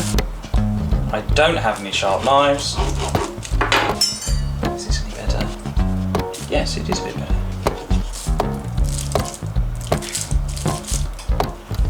I don't know how much I'm supposed to put in either. It just says fill one hole with fat bacon. That doesn't actually require a great deal of bacon to do that. That's some. I might go a little bit overboard and chuck some on top. See, I've got too much bacon in now. Never mind. Right, bit of chopped parsley. Next one. I wash my hands. Next bit is chopped parsley. I should use a different knife, shouldn't I? And then I'll stuff this into another hole. So we've got bacon hole, parsley hole. Then the final one to put in there is chopped oyster. Now, literally, like, to get the ingredients, it was all pretty plain sailing except for the oysters, which, because it was a bank holiday yesterday, none of the fishmongers in the area had any oysters except for one, and they were just in a little box in the corner for £1 a go. From what I can gather, I should be okay. They look like they're fresh enough. Thank you very much to the people at the Parsons Nose for being very helpful in explaining to me what to do and how and when I should be scared. But it means that I've got some oysters that I then need to there's a word like schlepp, but I do that to get the oyster out, and then I chop them up according to this recipe. But apparently chopped oyster is a thing that is only mentioned in this recipe. It's not a common thing to do. So I shall now schlepp an oyster. Apparently one has to be very, very careful. So I think what I have to do is get the thing in there and then open it that way. This is all rather unpleasant. How do you chop this? Okay, you just chop reasonably easily. How easily can I stuff the slime into the thing? Ooh. Yeah, not particularly, as we said. Cool, well, that's a thing. Okay, so we have a thing of like varying slimes. I'm not going to pretend that a lot of this is particularly pleasant. This, I then have to season with nutmeg pepper. I do have some nutmeg from a previous recipe, but that was a while ago. January 24. Oh, fantastic. I might put it in a dish now. Oh, slimy. Right, okay, so I've got my brisket, and I've got 3 holes in it, and one's got bacon, one's got parsley, one's got chopped oyster. The next stage is to season with nutmeg, pepper, and salt till you have done the brisket over. So, I don't really know what that means, but I'm just going to put loads on here. I don't use nutmeg very much, so I have no idea what to expect with this. Doing the brisket over sounds like sort of what I'm doing to it, to be fair. And salt. I really can't tell. It almost looks like it's going to turn into a meal at this point. I'm not entirely sure. It will be a new experience for me. The next stage, which I had completely forgotten about, then pour a pint of red wine boiling hot upon the beef. So I need to boil it, I suppose. I even got some Sussex red wine. So I got some English red wine. So yeah, doing this properly. Pint of boiling red wine. What on earth? 1 pint. One disgustingly unclean oven that I should have washed before doing this, but whatever. That's going to be an aroma. Why are you on such a tilt? My housemate's told me he's not going to be in this evening, which means I'm probably going to have to eat all of this on my own. I've got 3 more oysters. I've never tried oyster before, as far as I can remember. I'm not really sure if I want to run the risk of eating them as they're apparently supposed to be eaten. But I'm fine with this where it's being cooked. Pouring on a pint of boiling hot wine. That's actually quite a lot of wine. That is a lot of wine. What? Okay, fine. Sure. Dredge it well with flour. Dredge it well. I'm sure that's not what dredging means. I thought dredging is what you do with like the bottom of the ocean. I'm going to assume they mean cover it. So I'm just going to cover it with flour. So that's what it says. That's what it says. Dredge it well with flour. That must mean this. Like, it must mean just cover the whole thing in flour. I don't understand at all. That's just, here we go, that's it, good, we're gonna... And now I've accidentally poured flour all over the... I didn't do any messy. because I'm not sure if you can make any messy. Right, we've got ourselves the makings of a thing. I don't know what it is, but it is a thing. So I now send it to the oven. Back in the days before home ovens, and you sent it to the baker's oven. But nowadays, one would bake it for 3 hours or better in a casserole with a lid. Ah, you womble.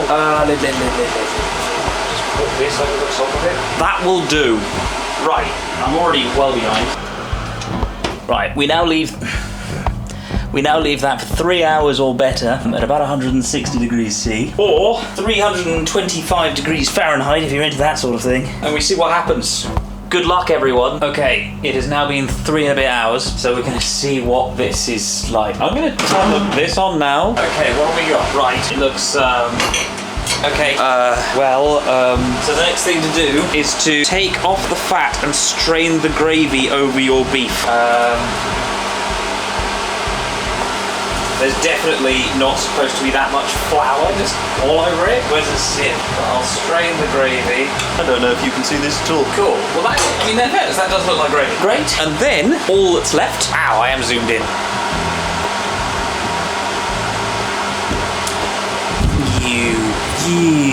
All that's left is to garnish with pickles and serve it up. So I bought this.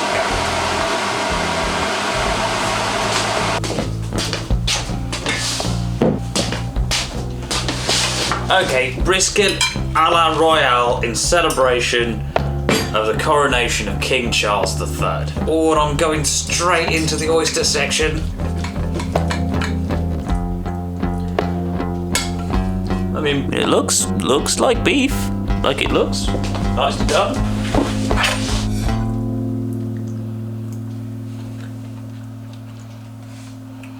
Oh, that must be the oyster. I'm already reasonably impressed, not gonna lie. This is actually my supper now, because I've got to do something with all of this. My word. Okay, we've got a parsley section. Yeah, okay. Perhaps a little chewy. Maybe you should have cut deeper holes. Now, the way the recipe says, eat with pickles, makes it sound like the sort of whole pickles in jars that you have, but I thought that was an American thing. But then again, this is brisket, which is also generally considered quite American, but this is from a book from the 1750s, and I'm not even sure what degree of America even existed in British culture at that time. So I wonder if it's just that it was actually British at a sort of formative time for America. I don't know. Right, bacon time. This is another one of the ones where I'm unconvinced the entire way through the cooking process, but it's come out nice, I'm not gonna lie. That was a faint chewy, and there's quite a lot of flour here. This has gone okay, but I certainly hope that King Charles's reign is more happy and glorious than this is. Hope you enjoyed this. Do like and subscribe if you did. I assume I'm supposed to have vegetables and stuff with it as well.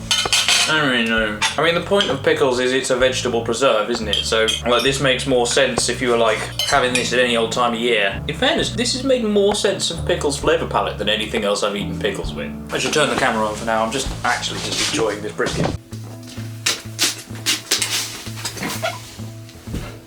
So for a little while now, I've done quite a lot of faffing about with my hair. So I thought I'd show some love to whichever curly-haired nerds might be watching this to show my current hair routine. I don't really know, but I think my hair routine is a reasonably normal way of doing it, just done quite badly. I don't know what people think of whatever these are, but I think they're quite fun. As a caveat, I'm more than willing to accept that this could be done better. Of course, the first thing you need for this is completely unmanageable hair. Any bizarre, self-inflicted existential crisis that happens as a result of this can be responded to however you want. I personally go with complete suppression because, you know, I've got stuff to do, you know. If, like me, you've woken up some mornings and seen a weird bearded Medusa that's been eaten by a hedge, then now is potentially the time you should be doing something. Step one of the process is to start later than you told yourself you would, but still quite a lot earlier than you can really cope with. I either then don a funny towel robe, or I don't don a funny towel robe if I happen to not be filming myself at the bar. I ain't gonna shower, partly because I'm filming this, and partly because I showered yesterday, it's fine. The process for washing my hair is basically just using shampoo and conditioner. Of course, they're both fancy curly ones. At the moment, I'm just using a John Frieda Dream Curls, and then the deep conditioner they have. They both seem to do a job. I still don't even know what a conditioner actually does. I'd love to know the science of it. So first step is to put all of the shampoo in and then just wash that out again. Try to make sure that my clothes don't get in the way. The second step is putting putting all of the conditioner in, I then have to leave that for 3 to 5 minutes, which is of course wonderful on my lower back. While waiting for the conditioner to set or sink in or do its stuff, whatever it's supposed to be doing, I normally have really slimy hands at this point that I go over and wash. But then I actually have to stand in front of a mirror with the hair as it is at the moment, and I get to see this weird, hairy gremlin creature staring back at me. I don't know if this is a common issue for people, but I find rubbing my hands through my hair leaves quite a lot of hair in between my fingers and things that I then have to roll up and put into little balls that I can then put into a little container that is one of the old conditioner pots that is now filled with balls of hair. I don't know if this is a normal thing, because once I'm done washing out all of the conditioner, I then have to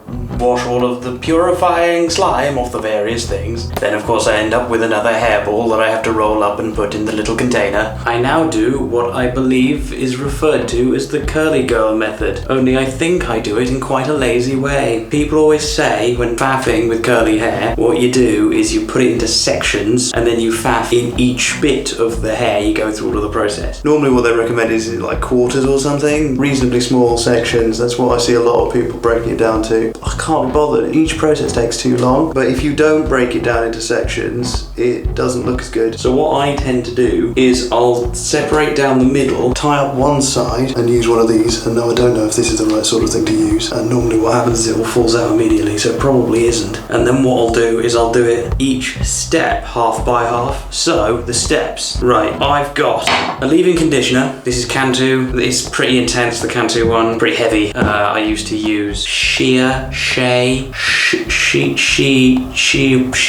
whatever that's called, and they're fancy. They're fancier, more expensive. Did the job reasonably well. I feel like if I can get the Cantu right, I can do the same for less, but we'll see. Learning process. I then use like a curling serum, and I really don't know what a curling serum actually does, but everyone uses one, and I have noticed a bit of a difference. Things are generally a bit less manageable and a bit more annoying when I don't use it, so I just sort of use it. I then go a little bit out there and use some black castor oil. A lot of people would be surprised that I use that, and then finally I just use 10 on whatever Richter scale L'Oreal Men Expert use. Just the hardest stuff I can find. That's the line of overly expensive random bits of stuff that I fling into my hair every so often. And then, even though I've just washed it, my hair needs to be as wet as possible. So the next thing I do is wet it again. A lot of people use like a spray can. I did for a bit, but now I just fling water onto my hair. One thing you have to make sure that I did wrong loads to begin with is you start adding the stuff from the bottom and then you work up to the top. Otherwise you end up with this weird wet but not actually wet look that just looks like you don't know how to put your hair products in. So I put it in the front half and then I put some more in the back half and then I merge it all together. And I do that simply because I think it slightly reduces the amount of time I spend wrapping my hair up and pinning it in things. Right, and then a small amount of curling serum. And then just a tiny bit of the black castor oil, just a few milliliters, sort of rub it into the top. Again, I'm not entirely sure if that's what I'm supposed to do. I just have no idea how many hair experts are just watching this and screaming. And then some more hairballs. And then I accidentally put a little bit too much of the hair gel. So just hold it all in place. And again, I do the front half and then I do the back half, because I'm now going to be faffing around with the hair on this side, which means leaning my head this way, and I don't want this getting in the way. What I then do is I just bunch it all up and twist it together. And that just holds it a bit more in place, holding it in the right sort of ringlets. Now I do the other side. So I should clarify that the curly girl method, the theory of how it works is that you get the hair as wet as possible, and then you get the hair as wet as possible, and then you cover it in conditioner and moisturizer, and then you just chuck gel on it to hold it all in place, and then you hope for the best. Because curly hair is very non-porous, I think, and so it won't just keep any stuff that you put in it, it just sort of washes off. I think? I don't really know. And I'm still not 100% sure who actually does. Call me overly scientific, but I'd love to have some proper chats with some proper hair chemistry nerds. I'd love to. They must exist. In fairness, it might be that I'm using the wrong hair gel, and that's why sometimes it looks a bit overly like I've left too much stuff in my hair. Because ultimately the reason why it looks like I've left too much stuff in my hair sometimes is because I've genuinely left too much stuff in my hair. And then for balance, I tend to just wrap this up like that as well for a bit. Right, then I do finger coiling. In theory, it's where you take every individual coil, like curl of hair, and go through in like quite small locks. What I find with that is that this hair is so good at just catching together and bundling up, it doesn't work well at all. So what I do, I'm also quite lazy and don't spend enough time. I don't have time, crying out loud. So what I tend to do is grab bundles of hair. I then finger coil whole bundles. That's what takes it, instead of being a coil, it makes it those sort of tubes of hair I end up with. Cool. I end up with these sort of hefty lines of curls that then tighten as they dry. I'm also left with just an incredible amount of hair, just all over the bathroom, like so much hair. It's amazing I have any hair left. I've already pulled something out of the sinkhole this morning that looked like a sort of small squelching ferret, and just there's yet more to deal with. It's pretty like, oh my word. I then put it in one of these hair wrap things for anywhere between 10 minutes and half an hour, depending on how distracted I get. On women, these always look fine. It's just like a woman's done her hair thing, but when you put it on a bearded man, I do look like I'm trying to look like a Sikh man. Right. So, I then take it out of this after a certain amount of time, and then I faff about with it, and I just sort of reset everything, because it does make a bit of a mess of some of the bits, and sometimes they'll tangle at the bottom, and then they'll bundle up together, which I don't want, because then it'll look a mess. This little sod, there's a bit over here. If I don't wrap it up in one of these, it just becomes this tuft that just flails off to the side, and you see it every so often. And look at this, view from the afternoon, it's done exactly that. And sometimes you get these bits where it's all a faff up here, and then it starts coiling. I haven't really figured out. I think it's just that they're not aligning, and so some bits are further up, and it's just not like they're connecting at different points on the hair sort of thing.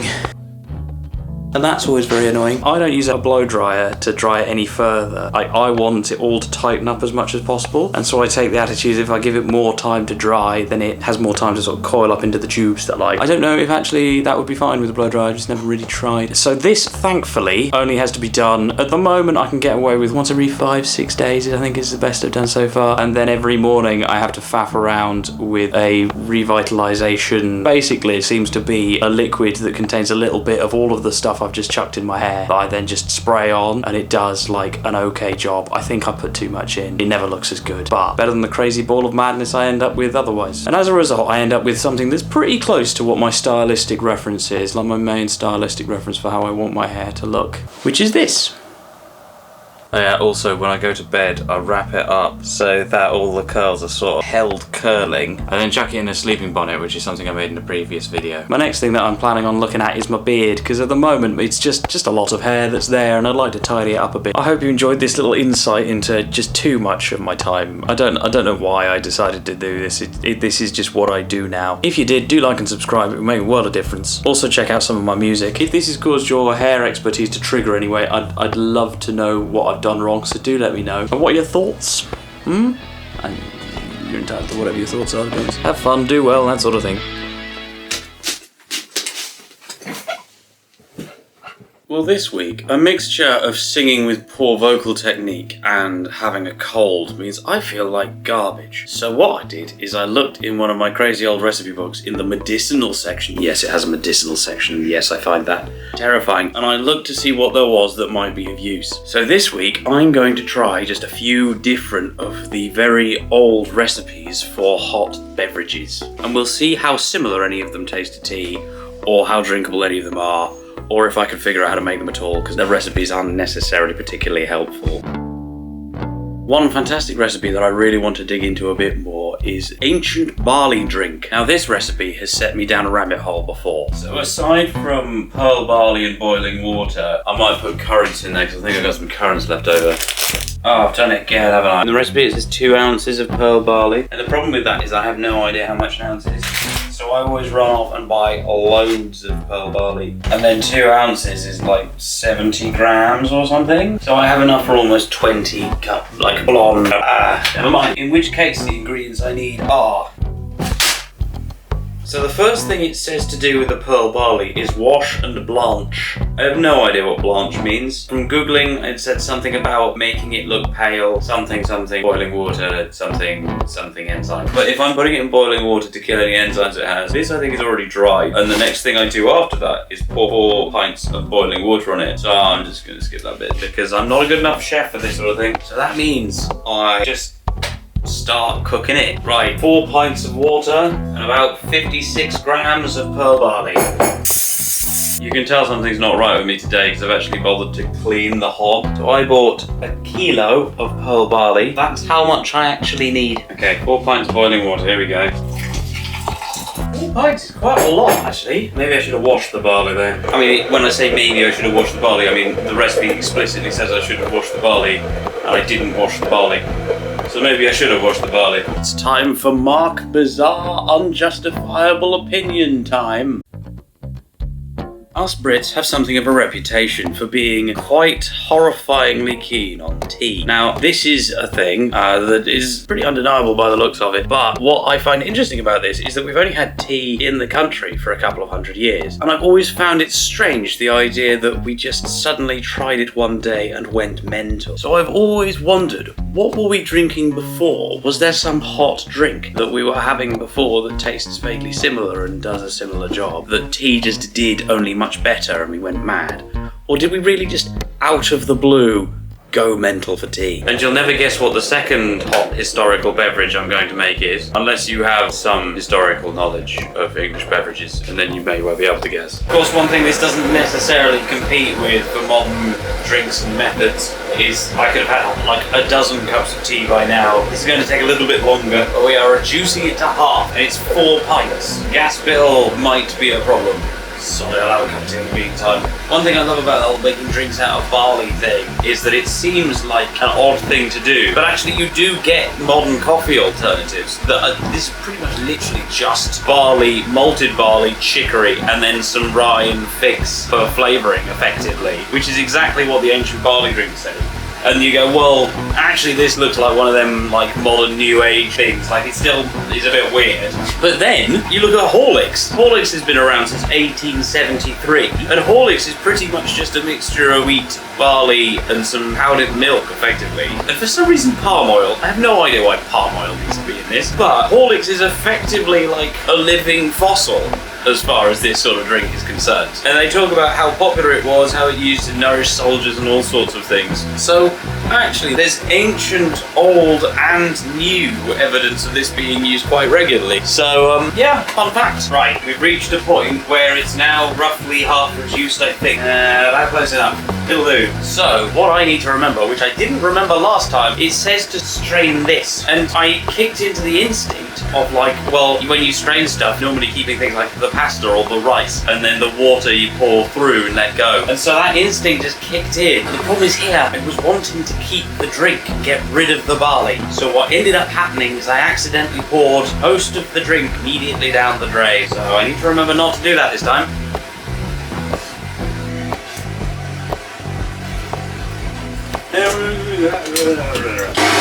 Right, okay, so the next part is to add the currants, then add another pint of boiling water and reduce that back down to 2 pints. So it needs to end up back as it was. So about 75 grams of currants. Reduce that down again. Bring on the noise. Right, I think we're ready. Strain it again, aren't I? This compound concoction is then to be used diluted for drinks and is suitable for mixing with plain barley water. It can also be given in small quantities without dilution. I don't have any barley water because I thought this effectively was barley water. But it says it can be given in small quantities without dilution, but that sounds like they're being deliberately medicinal. The second hot drink I'm going to be trying is called posset. And from what I can gather, posset is basically just boiled milk and beer, which doesn't sound appealing even slightly. So let's try it. Now my tactics for trying to find this sort of recipe online was a bit tricky, because if it says lots of very detailed things about how you should do this sort of recipe in exact measurements and whatnot, I never trust it. This is some old traditional recipe. There'll be thousands of different ways of doing it. Specific measurements will be meaningless. And it also, you know, when they're going, oh, use brandy and wine and whatnot, unless it's specifically a fancy meal, like your standard farmer's wife would never have used these ingredients. The fun upshot of this is that I end up actually finding these recipes that have just no information at all, to be honest. This posset recipe I found, probably put a link to it in the description, it does not give a single amount for anything. While I therefore thinking, yeah, you don't want like 2 specific amounts because I don't trust it because it's, you know, it's not going to be traditional enough. You end up going, well, actually, it says to have milk and then add beer. How much each? I'm just gonna have to add stuff and see what happens. Let's do this. So, firstly, milk. I just have to cook it until it boils, apparently. I think it's as soon as it starts boiling, I then add the beer, or I take it off and then I add some beer. I've grabbed some Doom Bar. That has happened. How much beer do we add? Well, double it? Enough until I'm worried I'm going to overflow in the thing. Because what happens, you boil it, the milk starts to curdle, and at that point, you then take it off the boil. I assume it just says boil it and then take it off. And you don't want to overboil it because the curds and whey start to separate out. I'm assuming from that there'll be quite a lot less, like quite a lot of this will turn into whey. If my cheese making's anything to go, well, I should make more cheese. It's been too long. It also specifically says boiled milk and then add beer and then boil it again. So I'm gonna have to boil it, then add the beer and then boil it and then. In fact, I might just add some honey just because, you know, traditional and whatnot. No idea where they've actually got their sugar from, but honey seems like an easy one. I just get this image of me making a mess of cooking this, boiling it too much and ending up with just like this chewy, curdled awfulness that you're just watching me chew through as a final taste test. I don't want to live in that future. That is a future I want to avoid. I'm going to count that as boiling, so I then add beer. Ooh, frothy, fun. And then chuck it on to boil again. Oh, this is gonna go so wrong. Oh, it's already started curdling. What is this? I mean, it's fascinating that Gonna bring in the noise again. It's so strange. I mean, it just, you just, I can see it. Maybe you can see it as well. It's inflating. Like, it's not boiling, it's rising. Oh, no, we're gonna take that off. We're gonna take that off. We're gonna put it back on again. No, it doesn't care. It's just going to inflate. Well, in that case, I'm going to count that as it boiling. So, I'm going to leave this to cool just for a little bit in the hope that it separates in the way that the recipe said it should do. I'm concerned quite deeply, actually, but we shall see. Well, so far it seems to have separated, and that is what the recipe said it would do, but it's not separated in the way the recipe said it would do. The recipe said that there'd be like a thicker liquid and a thinner liquid, and that would be the curds and whey. What it's done instead is it's ended up with a sort of reasonably thick liquid, and then some solid lumpy bits on the top, which to me come across as it going wrong. Yeah, I think my separating it out might just be skimming that off the top and seeing what the rest of it's like. Okay, so I've checked the recipe again. Turns out there was even actually a video. They say a few things like make sure you keep stirring it when you add the beer, which I'm pretty sure I didn't do. I'm just gonna try this again. I'm just gonna try it again. We're gonna make a decent posset, alright? The mixture of burnt beer and burnt milk is not a good smell. Actually, it's not all bad either. Okay, right, let's try this again then. 1 pint of milk, roughly. To be fair, the video is of a different recipe, but it has the important bits. Boil the thing, and then once it starts boiling a bit, I add the beer, but I keep stirring. I've got to keep stirring, or it'll do horrible things again, I think. I hope that is the salvation from the issue. Oh, and I closed the window as well because of the builders outside. Ventilation is for the weak. Do you know what I've just remembered? I got this apron a while ago, and then I've pretty consistently forgotten to wear it in every video I've done since then. And it's perfect as well. This milk is just about starting to boil, just getting some bubbles on the top. Now what I'm going to do, I'm going to add it and I'm going to stir furiously the entire time I'm doing that, and hope that this doesn't end as catastrophically as the one before. Okay, and then I add it back, just to get it to boil again, I think. It's not nearly as curdly as it was, promising. One thumbs up, like and subscribe as well, all of you. Especially you. Okay, we're just starting to get a boil again. This is promising, not just inflating to try and fill the universe like the last one was. Yeah, there we go. And at that, we're going to turn the heat off. The hope is that it will then separate as it cools, and then remove the whey. If it doesn't separate, then I will just add the sugar and drink the thing anyway, quite frankly. Well, it's been a few minutes now, and the good news is that it hasn't separated like the previous attempt did. The bad news is that it hasn't separated at all. So you know what? I'm just going to add some sugar. Just going to add some honey. And one thing I quite enjoyed about the recipe in the video that yes was different is that they added a good 100 grams of sugar. So presumably I can just go to town. Right, so let's get a mug. You see that? Yes, you can. Mug. And I'm just going to pour this in here and then I might add the sugar afterwards. Nah, let's add it before. They say to taste, but then I have precious little taste to begin with. Pour us something that might be posset, I don't really know. Well, that poured very smoothly, I was expecting that to go terribly. Right, and we have the closest that I am able to achieve to posset this afternoon. Okay, so the two drinks. Let's start with the ancient barley drink. Right, so I'm gonna start with it neat. Oh, and this is fresh. This is all editing. Like I haven't actually made the other one yet. Like, you don't spoil the illusion. Right, so neat.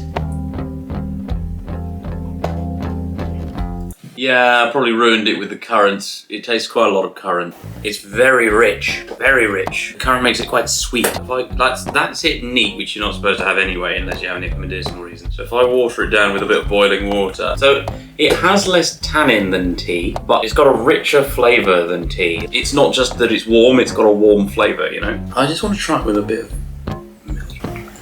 Oh my word, it's purple. This is the colour you end up with it being if you add milk. You keep the sort of purple barley colouring, which is fun. Yeah, it's not a huge amount of flavour there. I think if I had got the amounts right, then you'd end up with something quite rich and quite warm that would do quite nicely, I think. So to be clear, there's no evidence for what I'm about to say, but it's just a nice image that I think of. I like to imagine, say, like a farming family or something where they've just got a pot over the fire that has got some pearl barley in it and some water that they're just boiling throughout the day, and over the winter when there's comparatively little to do other than fix things and keep an eye on the animal, just throughout the day having that hot drink, that hot barley drink to keep you warm and sort of nourished. It's quite nourishing. Yeah, it's interesting that that recipe talks about having it as a concentrate that you add to barley water. So I'm assuming they could well have done that, just having like a bottle of this stuff. If tea wasn't a thing, I'd be well up for having this. That said, thinking about it, the recipe never actually said explicitly that you have to have it warm. So presumably people have this cold as well, but to me that seems much less appealing for some reason.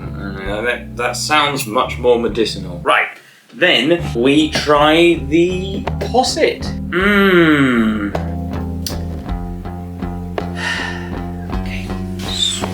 Around. So just boiled milk, beer, and honey.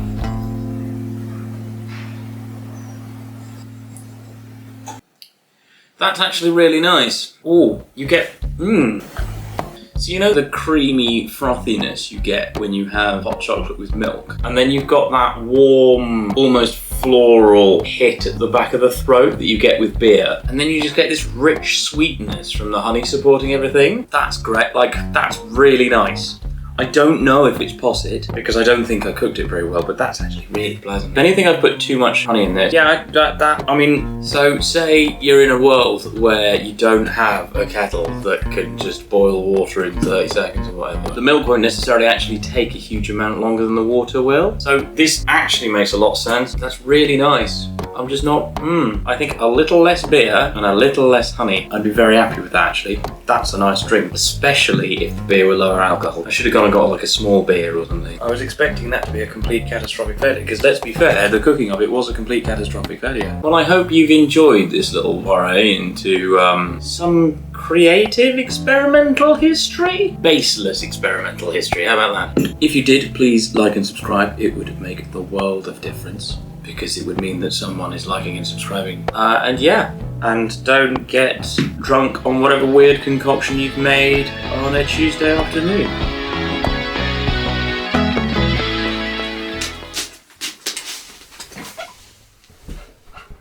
Now, it's hopefully no surprise to you that I am a musician, and this channel does quite a lot of music as well, and I've recently had literally a person ask me if I could do a tutorial for how I do my solo bass technique. So this is my first attempt of actually doing a tutorial thing of any actual meaning or value. This is a bass. It goes...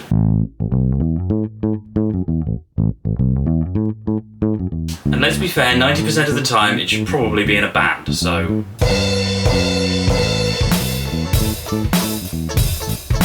The purpose of the bass is to provide the bass, because it's a bass. That's why it's called a bass. It has the same tuning in the bottom 4 strings as a guitar does, only put an octave down. And you may say, well Mark, why doesn't it have 6 strings then if it's just like a lower guitar? So the fun fact here, I think, is that because the bass has its tuning based on double basses, even though it looks like a guitar, it's more of a convergent evolution thing, and it's presumably actually part of the violin family. People either play it with their fingers, like this, and some people might play it with a pick, like this.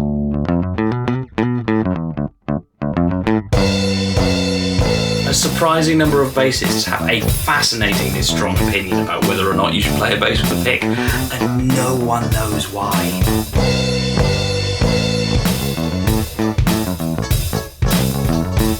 Some bassists will have an instrument with an extra lower string on the bottom as well, and they like this because it goes...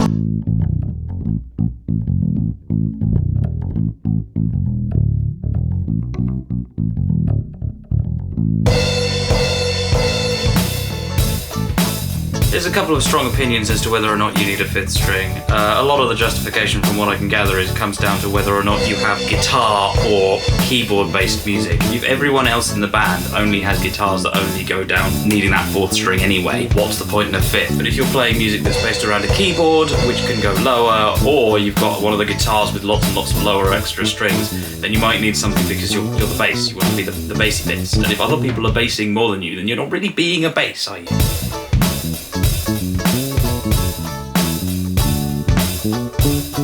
I realise that this will make more sense once I show my technique a bit more, but I have the extra string in my solo stuff because it effectively gives me more chords. We'll cover that in a sec. Now sometimes people refuse to admit that basses should normally be with a band, and they'll try and play chords like guitars have, because if you play them in the normal place on a bass, they sound awful and muddy, and people will often move them up an octave, which is nicer. It's like a sort of subdued, cool sound.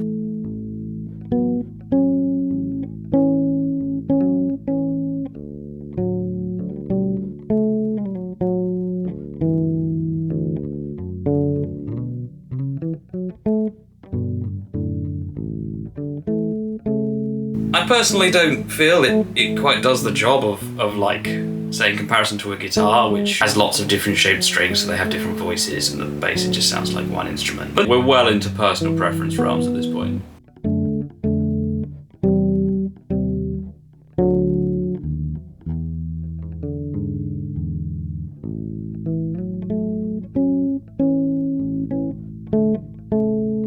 Historically, people have then started making acoustic basses, which are like electric basses, only have a resonating chamber like an acoustic guitar. They're notable, partly because they're not big enough to make any actual noise like the double basses are, and they sound surprisingly bad.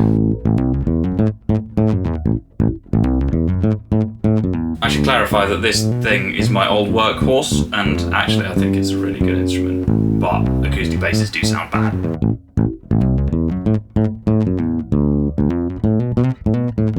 What you'll see with acoustic guitarists sometimes is that while they're playing, they'll be hitting the body and adding a percussive sound. Now, I don't really know how to do any of this stuff, because as with a surprising number of my sort of technical, stylistic references, I never actually learned to play any of their songs. With this instrument, it actually means that I can't even show you it properly because I don't have the right microphone setup or pickup setup in this. So 30-second physics lesson here, but when you have a string like this that wobbles, it wobbles at that frequency based on its thickness and length and whatnot. But as it's based on the length, as you shorten the length of the string by putting a finger down on a fret,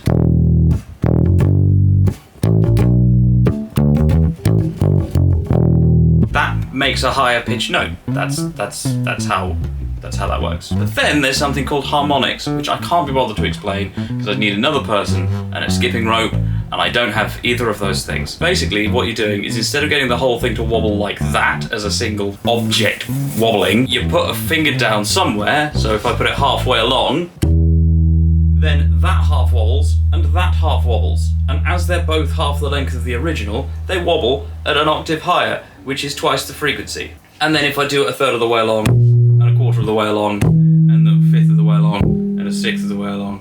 Now what this means is that you can make this wildly complicated by adding a few simple things. If I take a note, say, and I find the nearby harmonics, then I can make a chord. The joy with this is that you have to know where all of the harmonics are, or you're done for. Because if I try and do exactly the same shape, a little bit up, it doesn't work at all. And yeah, this is what I mean by that it gives me more chords to have the fifth string, because I can then do all of the chord shapes I can find on the high string. I can just shift down and get more notes, get more chords. What you can also do is figure out where all of the different harmonics are and learn the scales. Like, scales are normally scary enough as it is with things like... But how about if they're in amongst the notes in a completely seemingly random way? Also, they're not any particular actual scale, they're just like, these are the ones you're getting, good luck.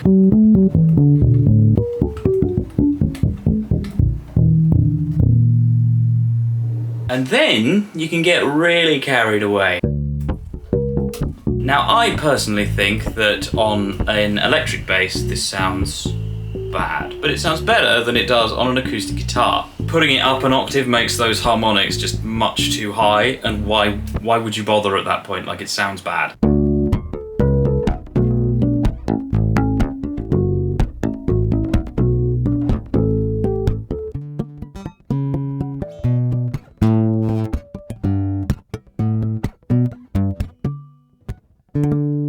Oh my word, it's so fiddly.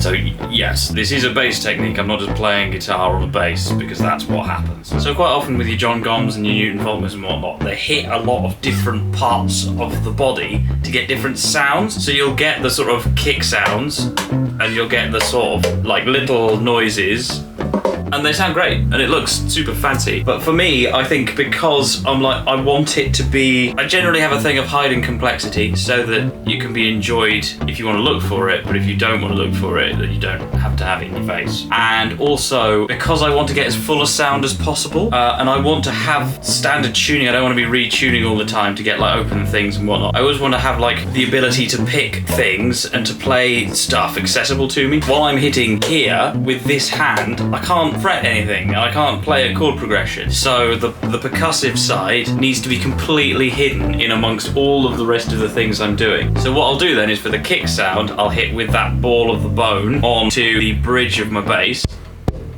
And then for the snare sound, I'll hit on the body. And it actually means that it's quite difficult to spot when I'm doing it at all, because I'm sort of, while playing the... It makes it reasonably subtle, so it just looks like I'm playing, but more sound is coming out than really makes any sense. That's the dream. Anyway, what I decided to do is to take these harmonics ideas and take the sort of percussive acoustic guitar ideas and try to sort of just lump them all together and see what happens if you try and just write songs using that. Effectively, what you have at that point is you have a semi-flexible but surprisingly restrictive method of playing sounds that a guitar can't emulate. You can get more low frequencies and more high frequencies, and you can get full sound. It actually works to be surprisingly full, and because the harmonics sound so different to the bass notes, it sort of sounds like you've got more than one instrument there, and with the percussion you're adding another one on again. I then got this bad boy when I realised that me wanting to sing as well, so that I wasn't ruining my posture when singing and I could actually sing better, I have like a really heavy shift in my priorities to, yeah, but does this sound nice as a song to someone who doesn't know or care anything about a bass? So I personally will have absolutely no problem if someone walks up to me at the end of a gig and says, oh, I really like your guitar. Don't mind. I don't expect you to have any particular interest or understanding. in the fact that it is a bass. If I'm having to use that as a justification, it's because my music isn't good enough to keep you interested in it or to engage you as a listener. It's brutal standards, but there is an old session bassist called Lee Sklar who always talked about how you had to serve the music. And so that is what I'm doing. I'm always serving the music, and I'm just making my life hard for myself by doing it on a bass. That's how I see it. So I think I can do this riff on the bass that we've been doing the whole way through the episode, but I didn't write it. I just played the bass and then I added some guitar parts and drum parts and whatnot. So I assume I can get this to work. I think I can get this to work, but we'll just have to see. So, ooh, nope, hang on.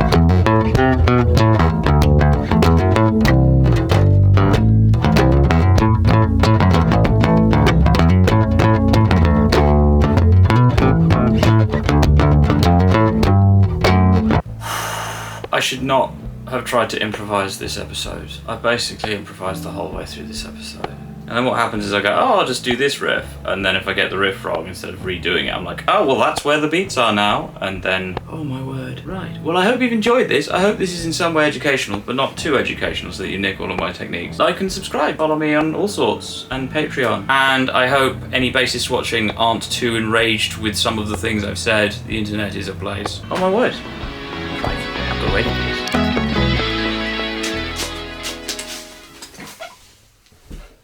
We're back, people. We are in the thing. This is, yes. Now that I'm back in this business and starting to think about what on earth I'm supposed to fill my time with, I realised that there was something that I could develop further, a great and wonderful work that I have previously completed, that we can improve, we can go a step beyond, and challenge ourselves to make new wonderful creations of complete, perfect functionality, of joyful experimentation, and ultimate, obvious success. In a previous episode, I surprised even myself by managing to come up with a tea-making set that was made entirely out of coat hangers. I obviously don't need to explain to you why this is a perfect creation and saves the day, but I've since realised that it can be improved further. Yes, we can get to the point where this is even more powerfully automated, because I've found out since then that you can make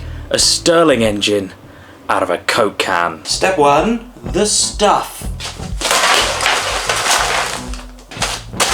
So, oh, coat hangers.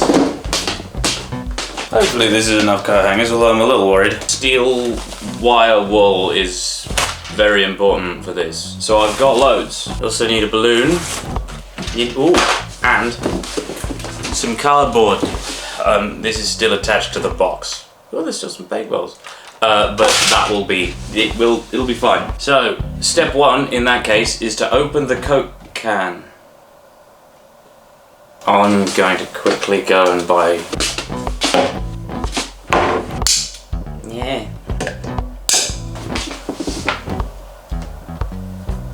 Great. Nearly made it back to square one. So we actually begin the construction now. Yes, of course. Cup. Thing. And then we want to bend a paperclip, because I just want to get one of these and I want to get one of these to work. I'm following some instructions online. I will put them somewhere. I like to pretend that I'll put them on my Patreon. Seeing as I'm literally just following an Instructables thing, I'll probably put it in the description, to be honest. Let's go that way. Okay, fine. I've bent a paperclip. I don't know yet why. I'm really worried that this is going to be messy, this bit. I have to roll up and cut some steel wire wool so that it's 2/3 the length of the can. Okay then. So you gotta wrap the wire wool up until it's the size of the Coke can, and then they cut it from there to be 2/3 the width. I feel like I should be wearing gloves. This would not be the first Mark's Weekly Nonsense I've done, which has left my hands itching for days. In the instructions here, they've done an immaculate job of wrapping this up. Mine looks more like a bundle. Never mind.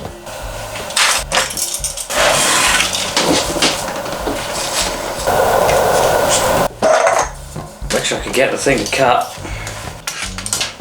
Okay, cool. Here we go. Right, thing, roughly 2/3 the length of the can. Maybe this is fine. I do not know. Maybe this is a catastrophic failure already. It'll take me the next 2 hours to realise this. Yes, I should have worn gloves. Gonna put this back in the bag. I might get the Hoover out now, actually.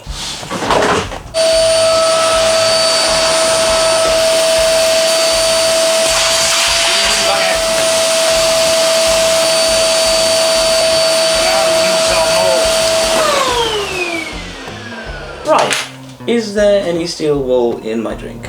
A little bit. I'm careful. Cool, things are going well. And then we keeping the Bakewells well away from all of this carnage. Okay, so right, cardboard. Here we go. So the next step, once you got that and this, is you need to cut a bit of cardboard out that matches the top of the can. And it says don't pierce the cardboard, which I find a bit strange because there's definitely an hole in it by the end. I've already done it with one of them though, so you may just have to wing this and see how it goes. We'll make it work. Everything will be fine. Right, balloons. You inflate a balloon and stick these on them. Now, these balloons were purchased from Poundland, so I'm curious to see how they work. How well they work, I should say. I get how a balloon works.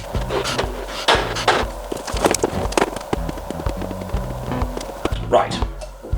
Okay, so I think what I do is I glue this on while it's inflated and then deflate it and then invert it, turn this inside out once it's deflated, then glue the other one onto the other side so there's a sandwich at the end. Is that too much super glue? Probably.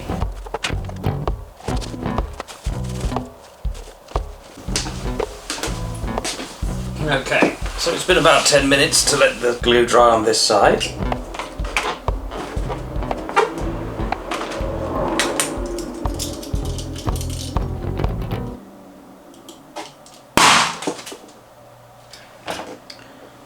Why did I think that would go more calmly?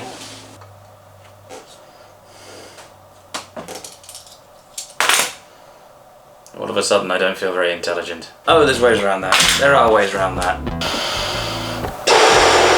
It's inflated slightly less as well.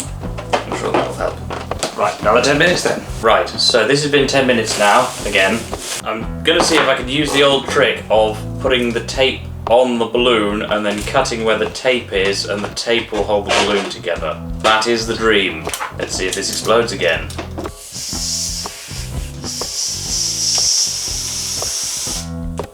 Success. My joy is obvious. Cut off the neck. We might be okay. So I've got this here and then we glue this side here on the other side for some reason. I'm sure this will make sense at some point. Right, another 10 minutes then. I could use this time to read ahead so that I actually get to understand what it is I'm making, other than presumably a Stirling engine at some point. Sure, it'll be fine. Sure, it'll be fine. Okay, hopefully we now have a thing that's stuck to the table. Oh, you're really stuck to the table. Oh no. Oh dear. Okay, I think we're all right. I think we're okay. Sure, whatever, we continue, it'll be fine. Everything will be fine, everything will be fine. Using a sewing needle to pierce the hole through the middle. Is that hole still there? Sewing needle. I've got a sewing needle somewhere.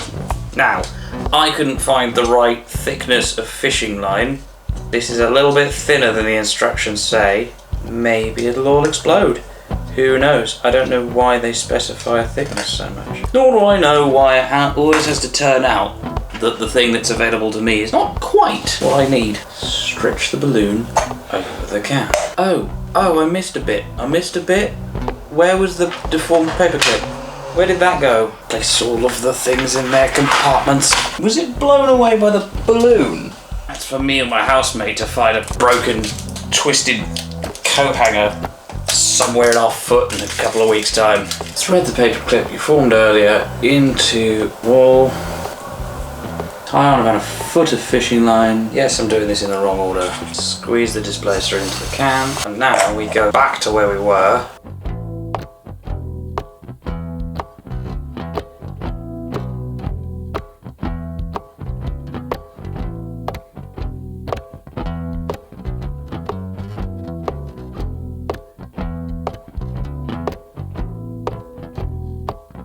It's all very well and good using coat hangers for things. The bit where it gets tricky is where you are using coat hangers and they're actually the strongest thing that you're using of any of the materials. Coat hangers are way stronger than Coke cans and balloons.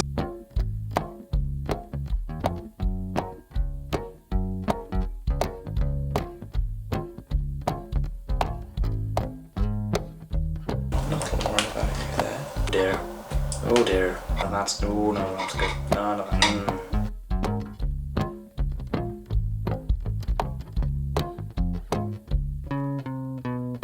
Right, so I need to... So you missed a bit because my camera overheated, which is a new one, but I've finally made... This is the base of it. The candle goes under there, and then this can has some of the wire all in it, and something up and down, which pushes this up and down, I think. It then, presumably, does something which makes stuff spin. I now need to make it crank here, so that can all rotate. I'm wearing the silly glasses because I feel like at any moment, one of these bits of coat hanger are just gonna gouge my eyes out. So I'd rather wear the fashionable eyepiece than have some dignity. And then one eye. I need to make the thing to hold the crank, right? The crank will go through here. I think that works. It doesn't work well, but it works. I still don't know what's doing the pushing up and down with this. Presumably that wire wall is moving up and down in this? In this? I don't see how though. I don't think this makes any sense. I'm following some instructions which had a video of the thing working, so, you know, maybe it will work. But I have no idea what I'm doing. I have no idea why this would work. Apparently it does, so let's see what happens. Right, crank. And then there are some diaphragm crank arms. Need to be 90 degrees off.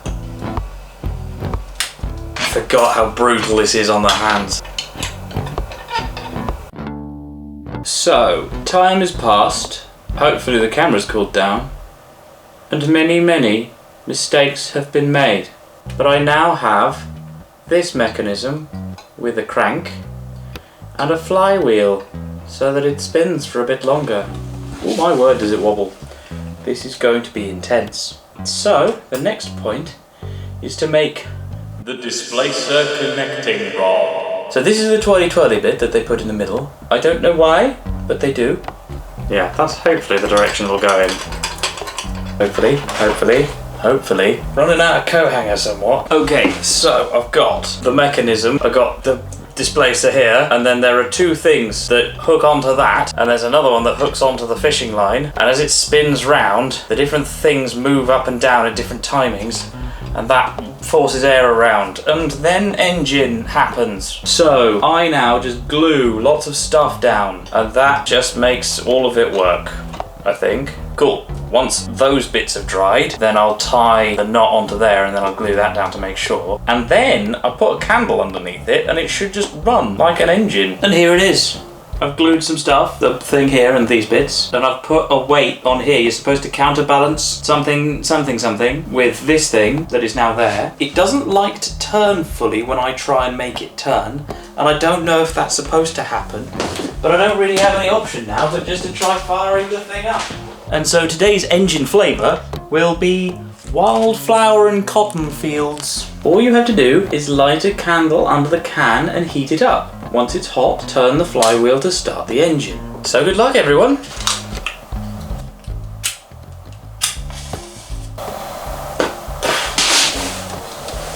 Does he fit underneath? Is something going to explode? I'm going to get the fire extinguisher actually. Now I think about it. Don't try this in your home or mine.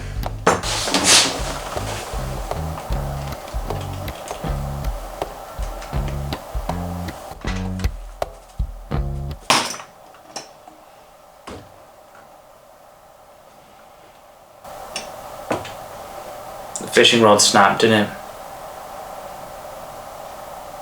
How How far back do I have to go through this design? You need to cool down first of all. You're all glued onto there, so if I want to get you off, I'm going to try and fix this now. Or maybe I'll have to do the whole thing again. But if that doesn't work, then like and subscribe.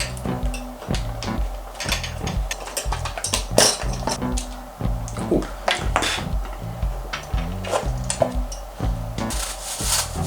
So that's the displacer. So that's the bit that should have moved freely.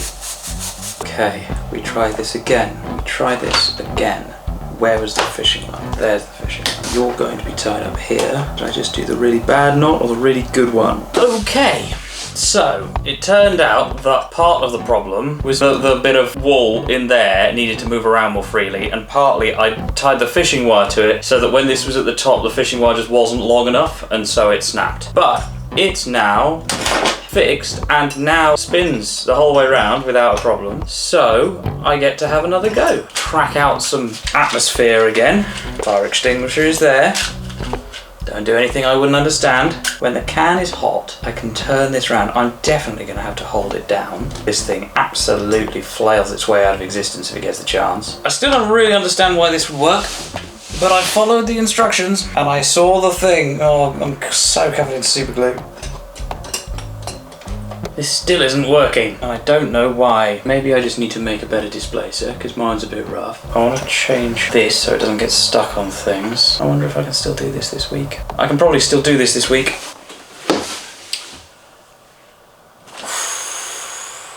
You missed a bit, because my camera ran out of memory. But it works now. Haha, sorry, I have no idea if it works. Right, what I've done, of the many things that I have done to fix this, the steel wool in the can actually now moves up and down freely, and I fixed as much of it as I could bear to, and it hopefully won't just fail like it has done all the other times. We are left now with one more opportunity. Bring on the wildflower and cotton field. That's still on. It is only just there. Okay, there's that coming off. What is causing this? This bit. Okay, there's lots of things I've done badly in this design. Lots of really, like, significant, silly design problems. Maybe pick this up tomorrow or the day after. It is now the next day, but I'm pretty sure I am a hair's breadth from getting this to work. So what I've done is I've readjusted the balloon so this can reach the top more easily, and made sure that it's not pressing down too hard. It is sort of pressing down a little bit. Yeah, the whole thing's crooked now, but I can spin it reasonably easily and it'll do more than one rotation, which I'm not sure it was capable of doing in the previous version. If it's still in any way feasible, the can should inflate again once it heats up. Every time I've turned the engine off, the can has just screamed in agony as it contracts again because all of the air starts shrinking inside it. So what happens with a lot of steam engines and things, you have this flywheel, because there's bits here where it's easier and harder for it to work. You have a big weight that has to counterbalance anything that's imbalanced in here and make it easier for everything to just keep rolling through the highs and lows of its propulsion. And so I'm trying to figure out where to position these paper clips so that it all balances properly. This'll take some experimentation, so you don't need to see all of this. So the experimentation went roughly as I was expecting. I tried lots of things and none of them worked. So we're back to trying again.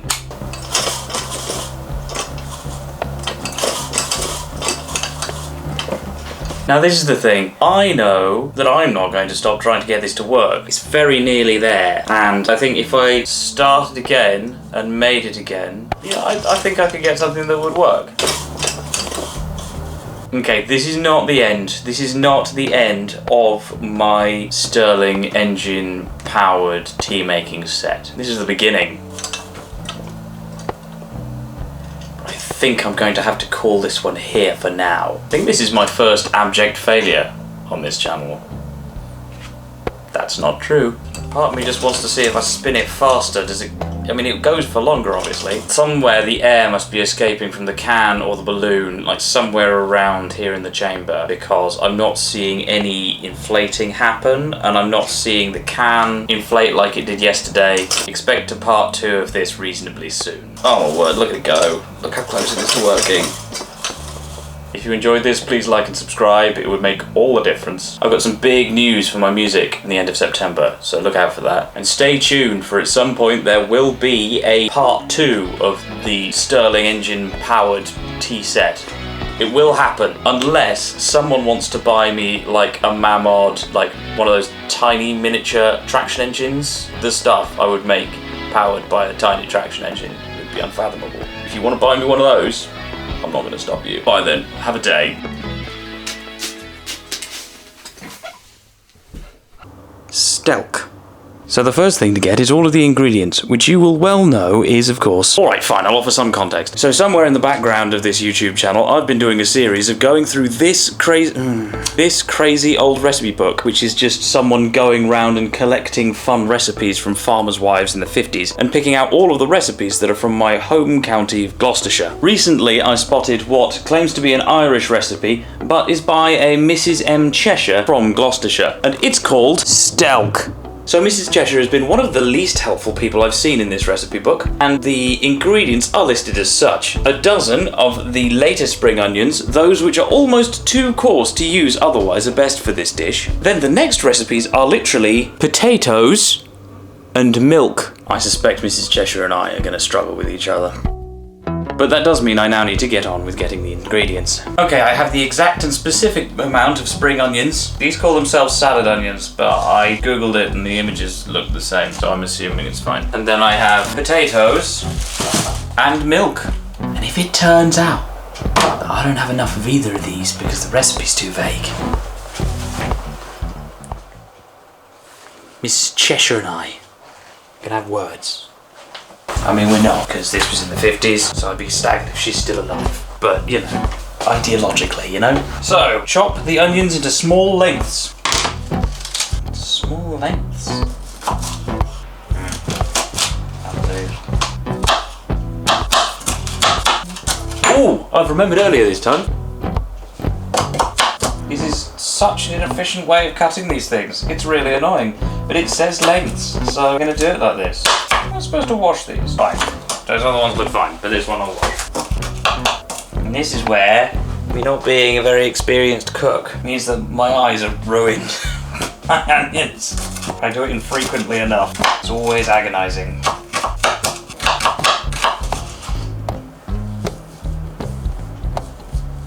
Oh. Right, I need to simmer these in milk. Oh, not my eyes, the onions. Oh, you're not allowed to look at the oven until I've washed it. Editor Mark here, just interrupting the video to let you know that I am actually a musician, and therefore I've got a single coming out soon. Now, I don't want to age this video by giving a specific name, because I want to consistently have music coming out, but I do have a song coming out soon, actually, as you're watching this. So go and check on my social medias, and check out on all of the streaming platforms, because it should be up there very soon. Back to the video. I now need to simmer the onions in milk. It doesn't say for how long, so I will just assume that I simmer them in milk until it tells me to do something else with them. We're about to run out of batteries, no? I wonder how much I need to put in there. It's enough, presumably. It'll say something like a good amount. Something really unhelpful. Oh no, it doesn't even say that, does it? It just says simmer in milk. As much milk as your heart desires. My heart desires exactly that much. Great. Now this is where the recipe gets really helpful. Meanwhile, boil or steam a good dish of potatoes. Cool. Well, I'll get a good dish, I suppose. So what I thought I would do is maybe break away from the recipe a little bit, because while I wouldn't necessarily describe this as good, I'd describe this as fine, and I think that's a close enough variation to the original recipe that we should be okay. It doesn't say to peel or anything, it just says boil or steam. Right, potatoes. Now in a thing. Oh, and I take it back. I need to offer an apology to Mrs. Cheshire. She says how long I need to simmer the onions for, and it's until they're tender. I think they're already ready, to be honest. So why did it tell me to start cooking them before putting the potatoes on when the potatoes take 20 minutes? Why would I... What? Okay. We boil. It's been an hour and the potatoes ain't ready. So, no, it hasn't been an hour. Crikey, it's been 20 minutes and the potatoes ain't ready. So, I'm gonna give it another turn. That is all. Sod this, it's been long enough now, it's been 30, 35 minutes or something. I know they're big potatoes, but I'm also reasonably impatient, it turns out. I need a bowl. There's a bowl. Right.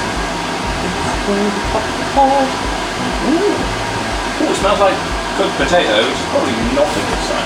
Oh my word, there wasn't very much water in there anymore. Right. Then I mash them with a bit of milk. I even washed the masher, because I clearly hasn't been used in a while. And how much milk though, Mrs. Cheshire?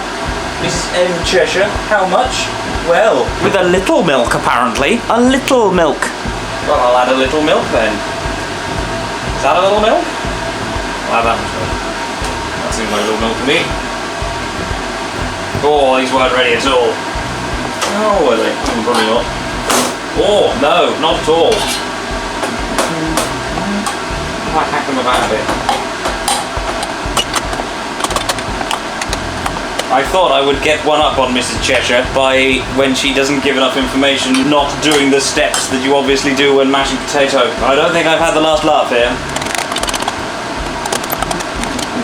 Thinking about it, I'm not entirely sure what I was expecting. Right, now I've got some, in fairness, reasonably nice, quite rustic mashed potato. Strain onions and add these to the potatoes, mixing well.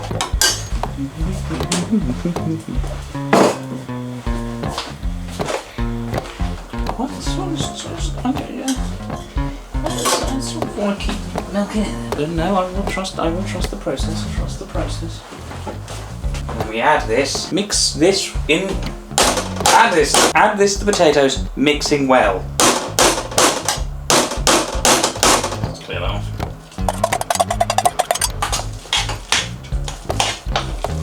I then serve this very hot, like this is the whole recipe. As a sort of rustic mashed potato goes, it looks quite nice. But it is just mashed potato with some onions in it. Like it's not this, which means I just have to serve it up and eat it.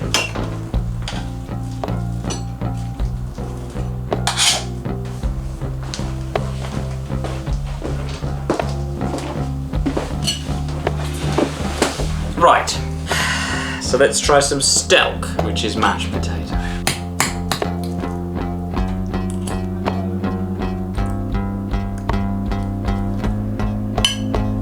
Hey, Mrs. Cheshire, this is mashed potato. I feel conned. I thought I was going to have like a traditional recipe. I thought I was going to have something interesting and different. I don't know why I thought I was going to have something interesting and different, but I did. But you, Mrs. Cheshire, you have some answering to do. This is just mashed potato. Oh, wait a minute. There's another thing. She's done the final thing that always winds me up in these recipes. When they give you the ingredients and then they go halfway through a recipe and then at the end they go, oh, add some of this other ingredient is how you're supposed to have it. You think, why isn't that in the ingredients? Because just in case you didn't realise that this is just mashed potato, it turns out that when they were having this, the correct Irish way is to add a large piece of fresh butter to each plate of stelk after serving. Because you just...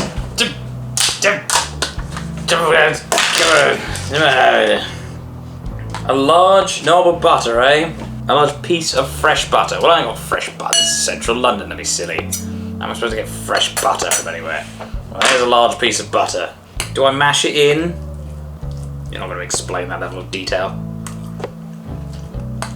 Yes. Yes, it's mashed potato. It's a perfectly pleasant example of mashed potato. I have certainly had worse mashed potato. As mashed potato, I have nothing against it. But Mrs. Cheshire, this is mashed potato.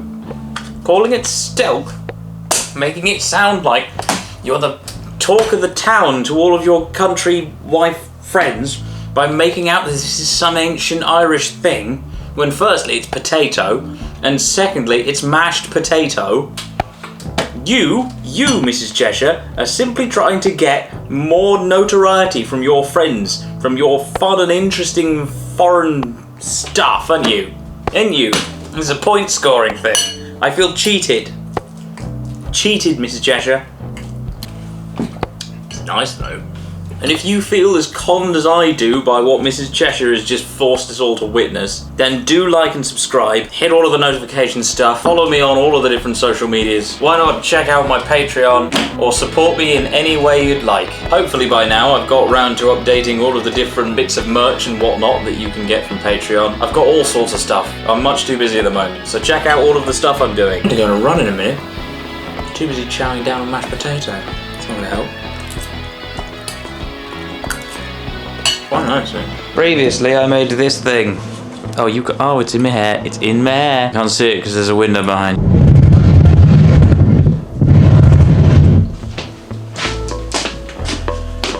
In a previous episode, I made this, and it didn't work. I've decided I will try again, in the hopes that repeated attempts will arbitrarily bring success, as is the want. Instructions. Previous one, in case that is in any way a helpful reference. Bits that I might have already started on because I wanted to get this done. And a can that I remembered beforehand this time. And various other things. My cereal will just have to be partially naked from now on. Ah, right, yes. I already did little bits of it last night because I've got a lot to do today.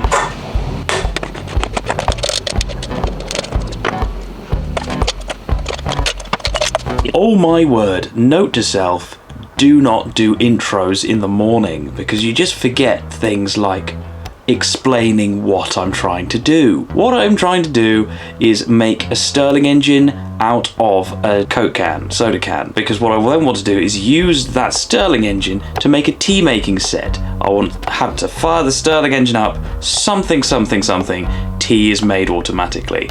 Haven't necessarily got to how I'm going to do that yet, but it doesn't matter because I've already done one video on this attempt and it was completely unsuccessful. This is attempt 2, let's pretend that this is going to go any better. Also check out that previous video if you want quite literally some context. Back to the video. Oh, this bit with, the steel wire, Definitely my least favourite part of this process. Okay, a little bit more context because Mark is hopeless. So, that bit of steel wool that's wrapped up into a bundle, in this case is working as something called a displacer. That displacer goes up and down inside the chamber, which in this case is the can, and is pushed about by hot air that will be happening because of the heat source underneath that you'll see in a minute. Now, a lot of people when trying to make this mechanism online have struggled because of the size of the displacer not being right, and it means that there's not enough air underneath them to push it up and down, or maybe it's not getting enough movement to go up and down. So I'm worried the whole time I'm making this that actually I've got the displacer size wrong and I've made that wire bundle too big. That will just make more sense of the rest of this video. So we're about as far as we ever managed to get with the previous version. That's now ready and I need to turn my computer back on to figure out what on earth I'm supposed to do next. There are some details coming up that are of concern, but it's now ready to test. So let's see if I can find the candle.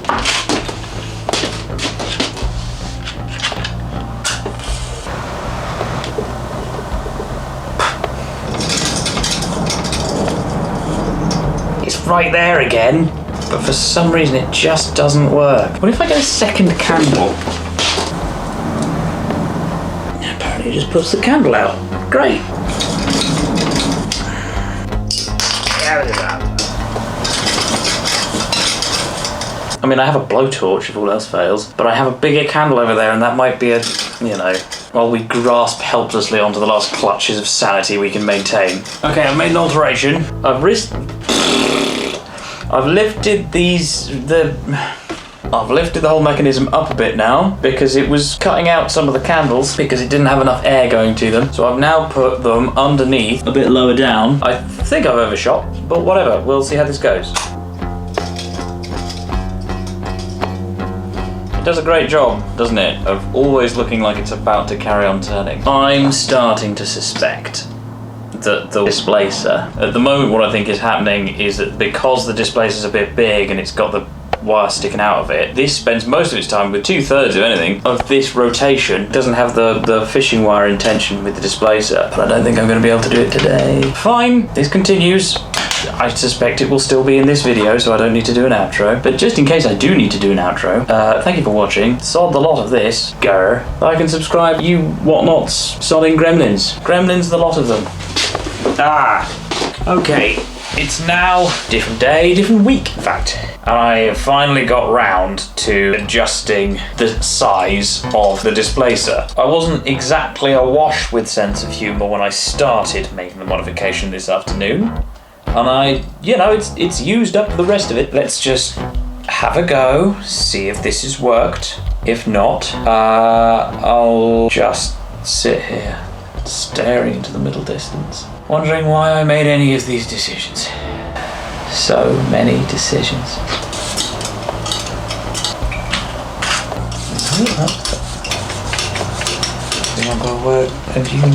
So close again. Why is it always so close but never quite working? I'm gonna have to make another one, aren't I?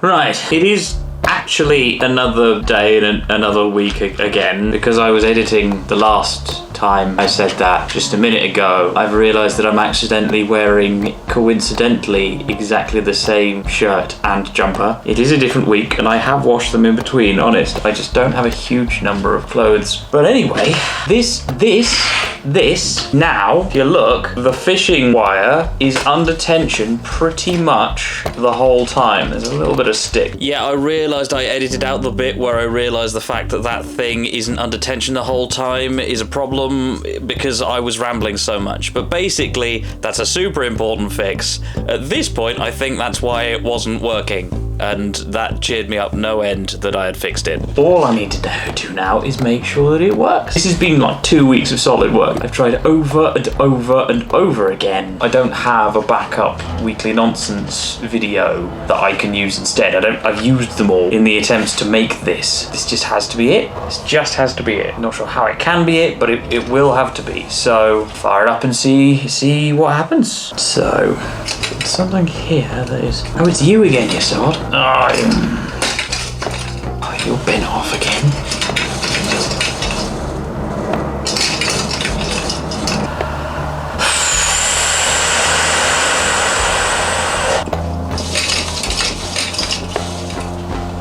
Right, 2 candles then. It's just not. It just doesn't work. Oh, wait a minute.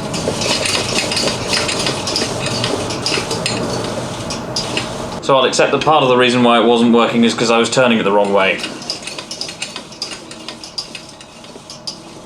So close to working.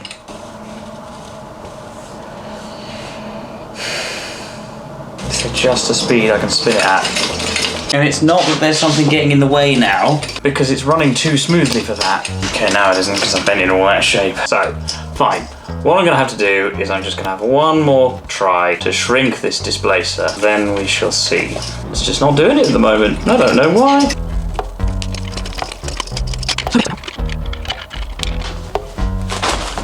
Two-thirds the height of the can.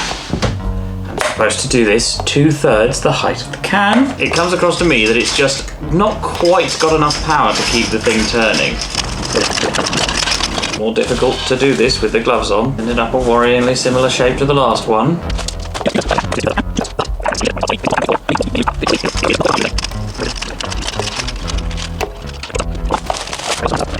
Why not do it again without gloves? I don't have the dexterity with the gloves on, so I'll just have to shred my hands again. I want this to work.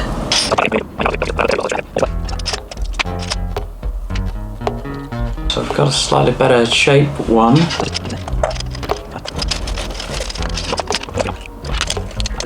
Go through the thing, you sod.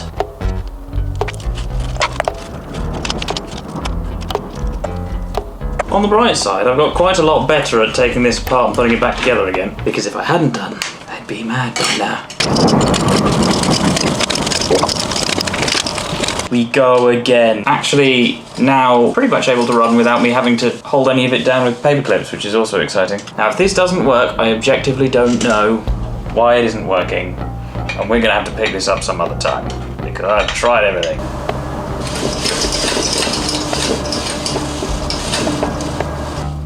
What do I have to do? What do I have to do to get this thing to work? Don't make me get the blowtorch out. Fine, I'll try the bigger candle. You know, sometimes old people have a candle in case of power cuts. I think this is my one of those. Right.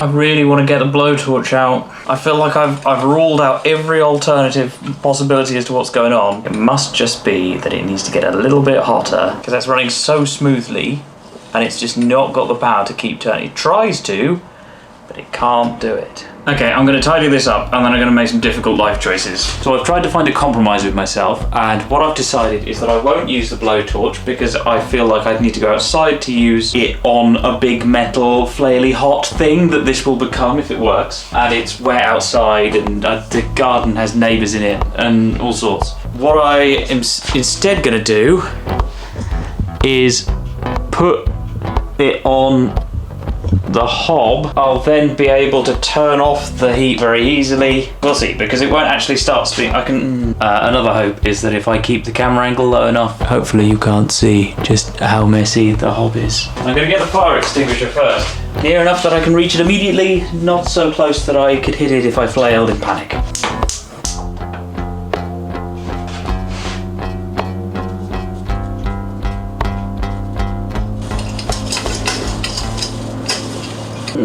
Turning up to about a quarter. No, I'm seeing smoke. I am sorry, but I do not see how that can get to a point of spinning freely, running under the power of one candle. Something was starting to catch on fire there. I don't know what it even was. It was coming out of the back. Maybe the paint on the can? We're gonna have to figure this out. I'm gonna have to get in touch with some people, I think, about how to do this design, because for crying out loud, how can this not work? And I've seen a few people do this, and there must be something I'm doing wrong. But I will get my Stirling engine powered tea making set. It would work perfectly if I had to have it on the hob like that. You just have a hob at the back that you turn on and it all whirs up and makes your tea for you. What more could you possibly ask for? I think I'm going to have to call that there though, aren't I? Because I'm out of leads now. I hope you've enjoyed this. I hope you have enjoyed my extended suffering. My new setup that allows me to do things over several weeks means that I can suffer more intermittently over longer periods of time rather than having to get all of the suffering done in 1 week. If you would like to continue my suffering, please do like and subscribe. Getting really close to 500 subscribers. I think we're at about, as of recording this, 489 I think we're at the moment. So yeah. Do like and subscribe, share with your friends. I'm going to go and continue my existential despair in a manner that is less of a fire risk. Have a day. So I was walking around getting sunburned the other day and I happened to bump into a chap from the International Guild of Knot Tires. He seemed very enthusiastic and gave me loads of useful information, including this wonderful piece of documentation, the quarterly newsletter from the International Guild of Knot Tires, containing just an incredible amount of information about tying knots, and a frankly adorable section at the end instructing all of the guild members about what social media is. It tries. So based on the sheer enthusiasm of this friendly gentleman alone, I thought I would have a go and see what happens if I learn knot tying. One of the projects is actually quite cool. Like it's making a belt, which I don't think I'm going to be able to do today, but at some point. So in an effort to answer the question asked by literally the own International Guild of Knot Tires flyer, where's the fun?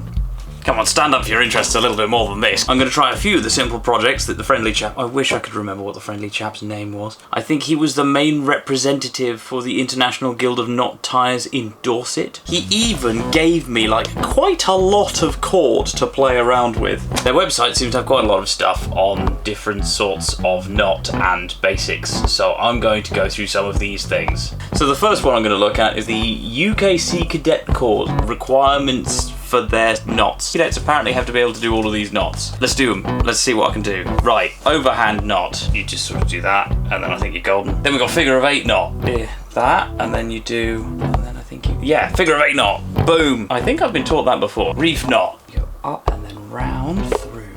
You got a reef knot, and then a round turn and 2 half hitches. What am I going to tie this onto? I need a thing. I need a thing that I can hook it onto and whatnot. No, don't have anything. But it doesn't actually teach you them, it just tells you the names. I think what it does is it goes over and then it goes round like, and you've got a thing like that. A very useful general purpose hitch to a spar or ring. I have no idea what any of those words mean, but I've said them now, so I don't have to say them again. Rolling hitch. Go way, and then no mess with that. That way.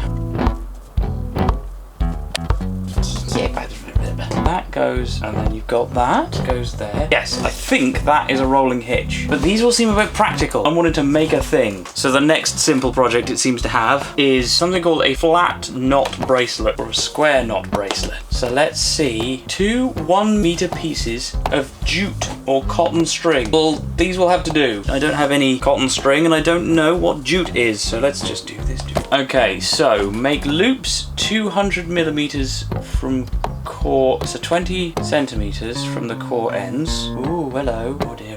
Oh dear. I might move you around for a sec, hang on. Okay, so that one there, and that one there, and then that looks like a thing. Looks like I'm not necessarily doing it wrong yet. And then this, and oh no. So you yes, okay, right. I think this is a square knot, but it doesn't actually say on the website as far as I've spotted. So that goes core ends to the back. Oh. These ends. I think I might end up with quite a substantial bracelet with this. So you're going to go that way, and then you're going to go whoops. Oh, I shouldn't have done that. Oh, to clamp the core ends. I see. So this goes like this, and then you pull down on those to hold them in place. That's what happens. And then, okay. Stop when the knotted band is long enough to make your bracelet. So that's the one I did. So I now need to go. This one then goes. Oh dear. Have I done that wrong? No, I have. That works. And then this one goes.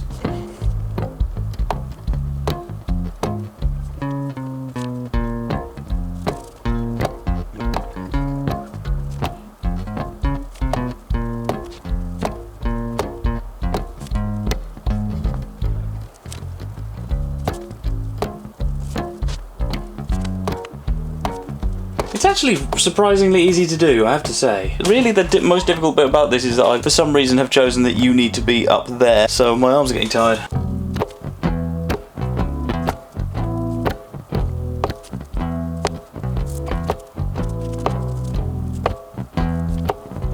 Oh no, I've done that wrong. Oh no, I haven't. We're good.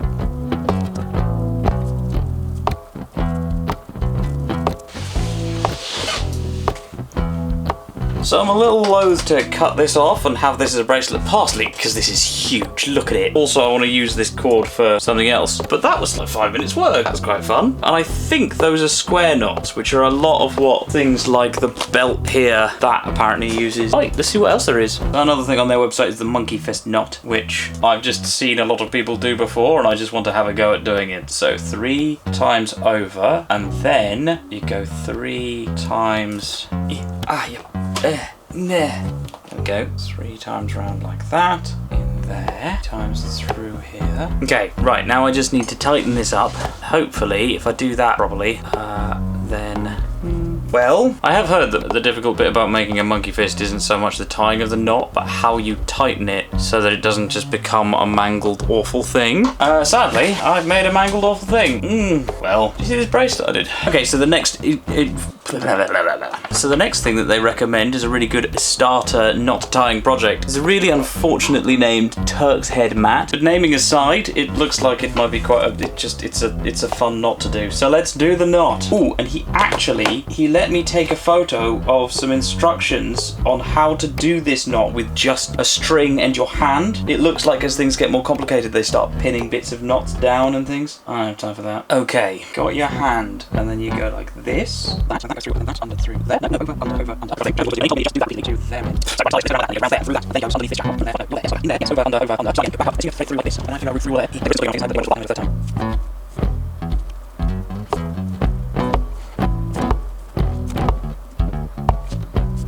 fine. Now what I need to do is tidy it up so that it makes an actual mat. I mean, to be fair, comparing it to the picture, I don't think I've done too badly, quite frankly. Look at that. Look at that. Fold it around, then it should be... No, that was the right way.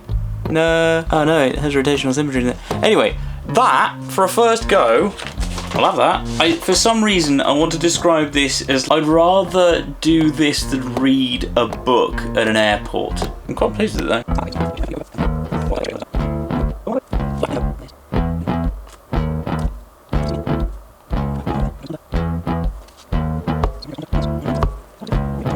So it ends up with like a fun design. I'm going to stop that because there's no blood in my hand anymore. As someone who feels reasonably experienced now in trying new hobbies, I would say the knot tying's done okay, quite frankly. Oh my word, I want to make this belt at some point. That might have to be a later video, sadly. For now, I think I'll be happy if I can use this mat design and make a coaster from a T. Okay, because the internet is a fascinating place, I couldn't figure out how to make this big enough so that I could use it as a coaster, but I have found a YouTube channel called All Tied Up, where an enthusiastic American basically goes over exactly how to do exactly the thing I'm looking up. So,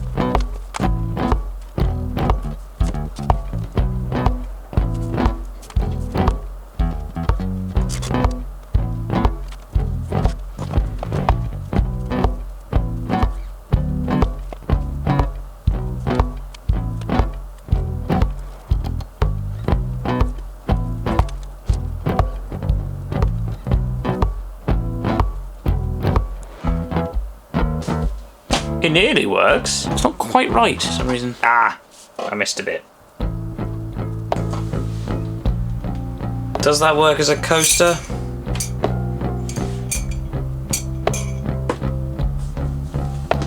Oh, can it?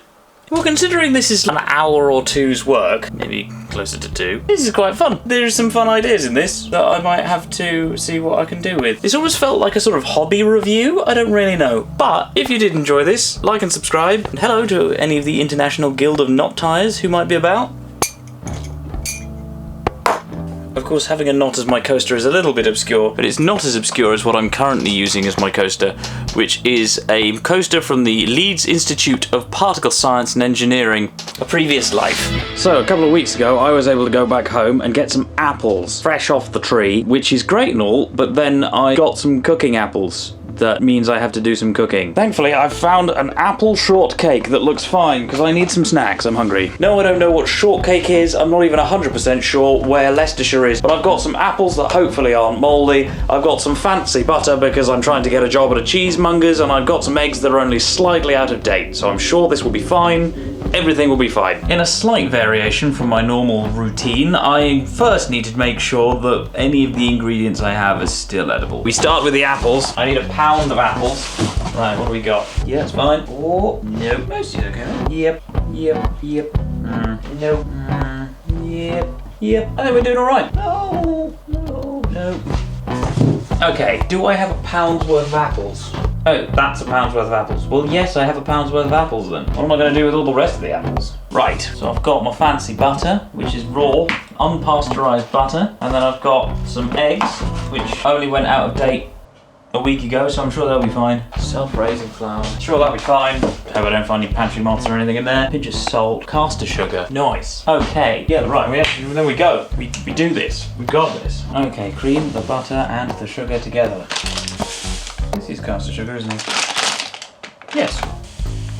Too much. Caster sugar done. Butter. 4 ounces of butter. Like I did the trial shift, which went really well. They handed this to me as I was leaving, like, do you want this? It's gone out of date, but it should be fine still. Thought, yes. It's always the danger when you get fancy stuff like this, though, just for a bit, because then at some point you'll use it up, and you have to make the decision, do I go back to my boring life before of the bland shop-bought stuff, or do I just sacrifice my wallet to have fancy butter that just tastes much nicer? I know what the answer will be. The answer will be I'll have to get a job at the cheesemongers, and hopefully get it at a discount. That's the only other option. Great, so that can go back in its fancy thing. Should I have raw butter in the fridge? Probably, but it seems to last okay. Butter in the fridge is useless, because you sit there and it's rock solid every time you want to use it. Can I cream with this?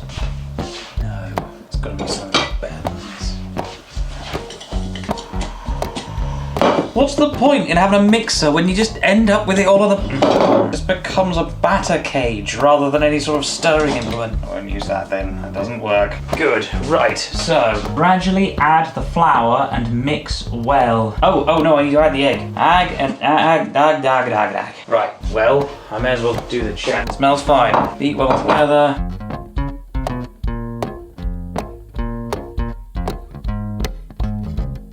Gradually add the flour and mix well. It's starting to dawn on me that I might have to find some other recipes to use for these apples as well. One day I will figure out how to place this camera so that you can see me and the food I'm cooking. It says it will become quite firm, but you mustn't add any water to it. That may be enough or too much. That looks like quite a nice batter actually. I'm quite pleased with that. In the comments, out of 10. I put the thing on a thing. Ooh.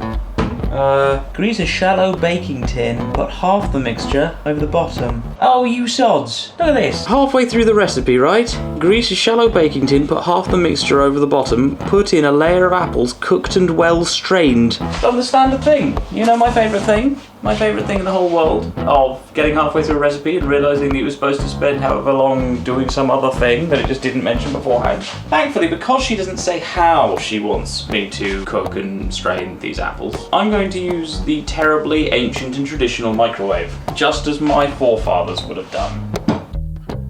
If I put them in the microwave, do you think I can cut them beforehand and just slice them now? I might take that risk. Do it in Tupperware boxes. Ancient traditional Tupperware boxes.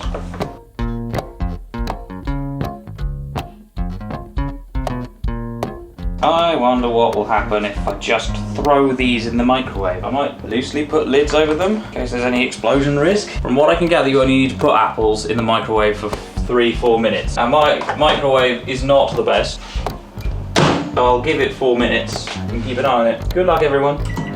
And hopefully I can just pour the juice out at the end and that'll be strained. So let's put half of this stuff on here.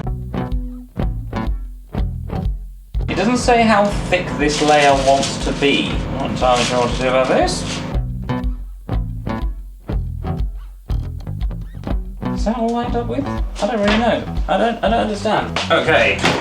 Ooh, okay. Oh yeah, that's the one. Strained. Very strained. Oh, there's some floating. Right.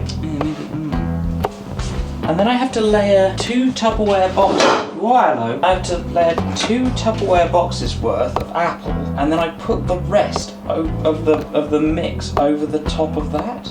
Okay, so this is how it's looking now. Oh no, still no. So this is the point we've got to. I've now put all of the apple on in a layer. It's a good inch worth, since we're being terribly old-fashioned, of apple. And then I have to put this on. This isn't gonna work. Oh, this isn't gonna work at all. Oh, this is going, oh dear. Oh dear. Now put the remaining half of the short paste over the top. Oh, I'm concerned. I mean, that now looks horrendous. Tried not to get the juice that was involved in this, but then again, this is it now. So I've put it to when they say moderate oven, how I normally put it.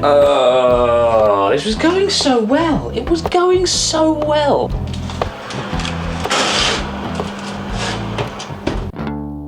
Right, an hour and a quarter later.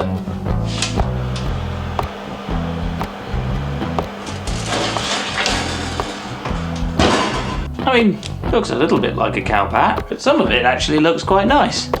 You know, tasty cow pat. Don't know what happened over there though. Okay, this here is Leicestershire apple cheesecake. Oh wait, no, hang on.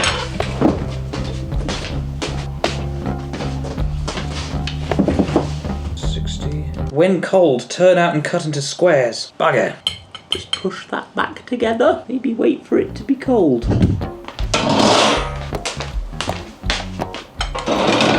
I was looking forward to that as well.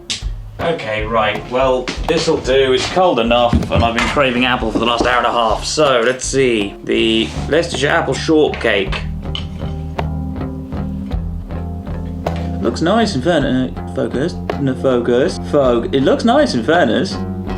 Yeah, looks good. I wish I had some custard or some cream. Yes.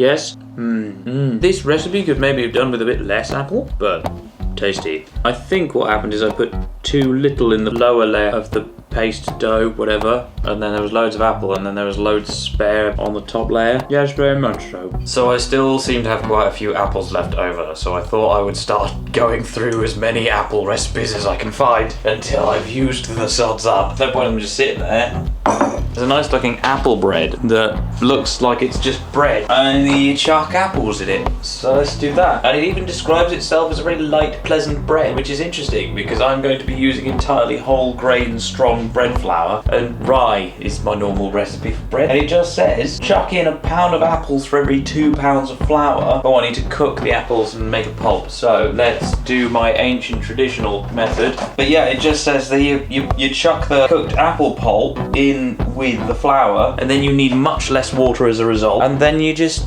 make bread and it's got apples in it. How are my apples doing?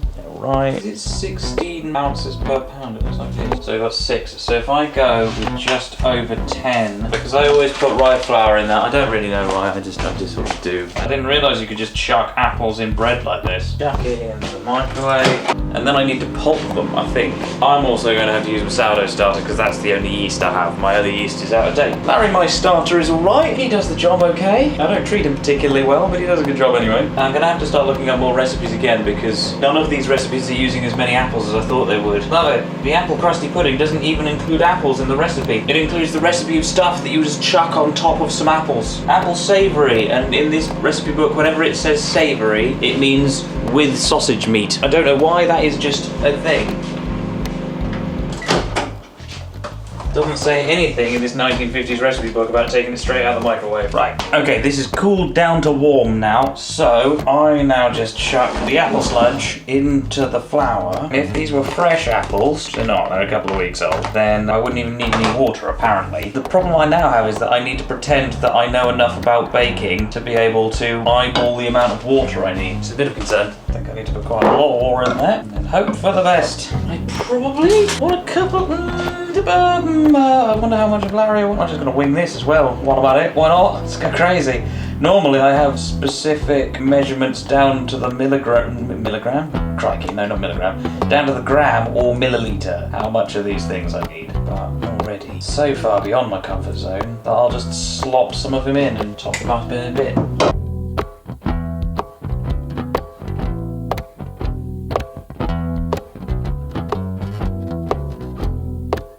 Pretty much nailed that, actually. It's not, as far as consistency goes, that's about there, I think. And then I leave that for 4 hours. Okay, so we now have some dough with apple bits in it. Appley bits of dough. Right, we then need some tins. I don't know how many tins I'm going to fill. I don't know how much is going to rise as well. I don't know what I'm doing. As is the theme. Put into long tins. So I've let it rise, and now I'm going to deflate it again, trying to force it into a tin. That seems strange. I'm not entirely convinced by that as a tactic. We're about to run out of batteries. Did you see any of this? No, really? Yeah, personally, I think I should have let these rise in the long tins rather than having them rise in that. But it does specifically say the dough is allowed to rise for 3 to 4 hours, then put in long tins. 2 long tins of stuff is now ready to go in the oven. Oh, I need to change the camera. Fine, no. I need to remember to pretend like I'm going over here and then change the camera and then you get the shot. Because I only have one camera. But anyway. No, I didn't do that right. Hang on. There we go.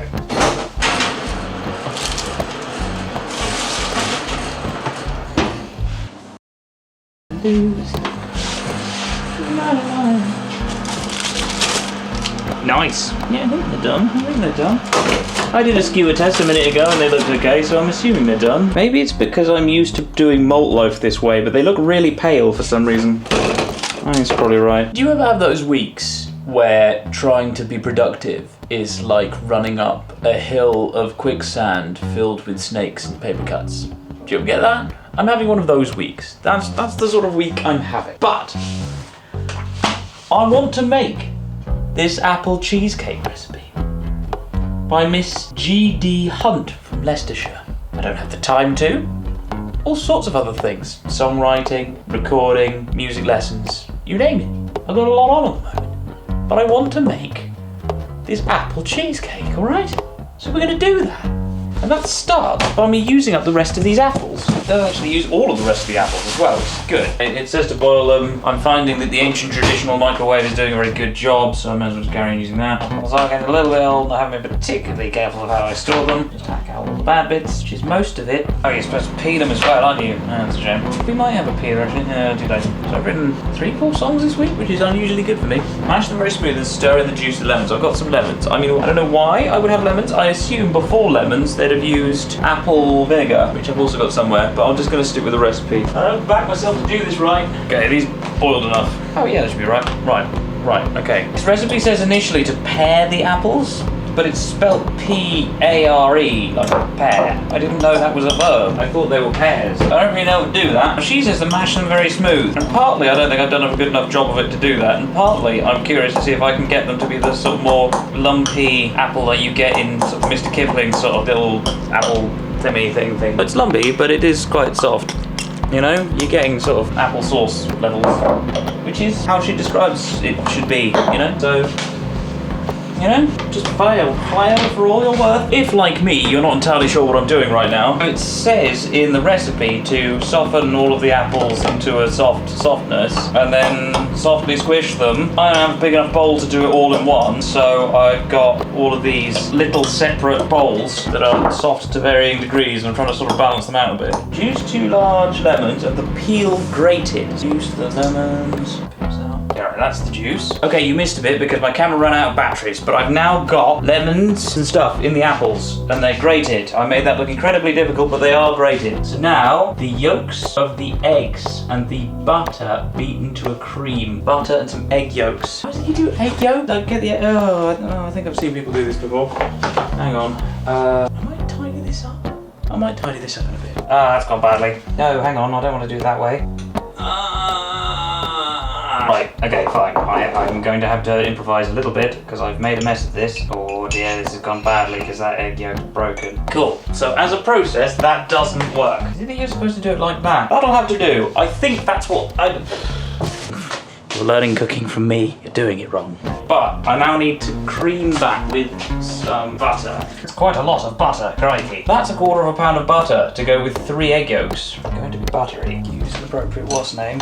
I'm not sure that this is an appropriate was name.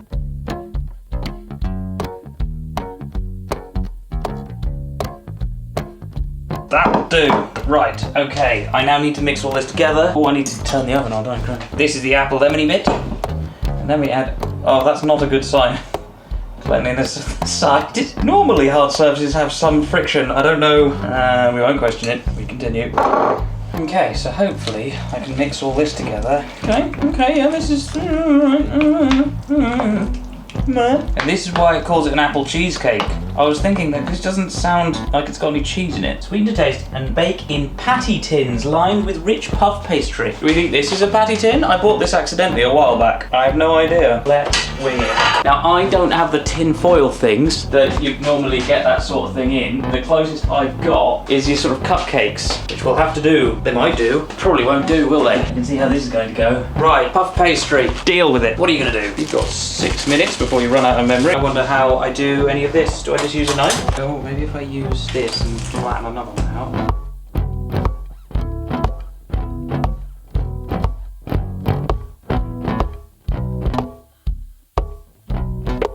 So I've managed to make a funny little sort of cup thing inside that I can hopefully put stuff in.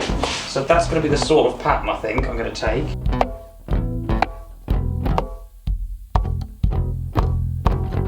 Okay, yeah, nice little cup thing. I think, okay, cool. Yes, that will do, I think.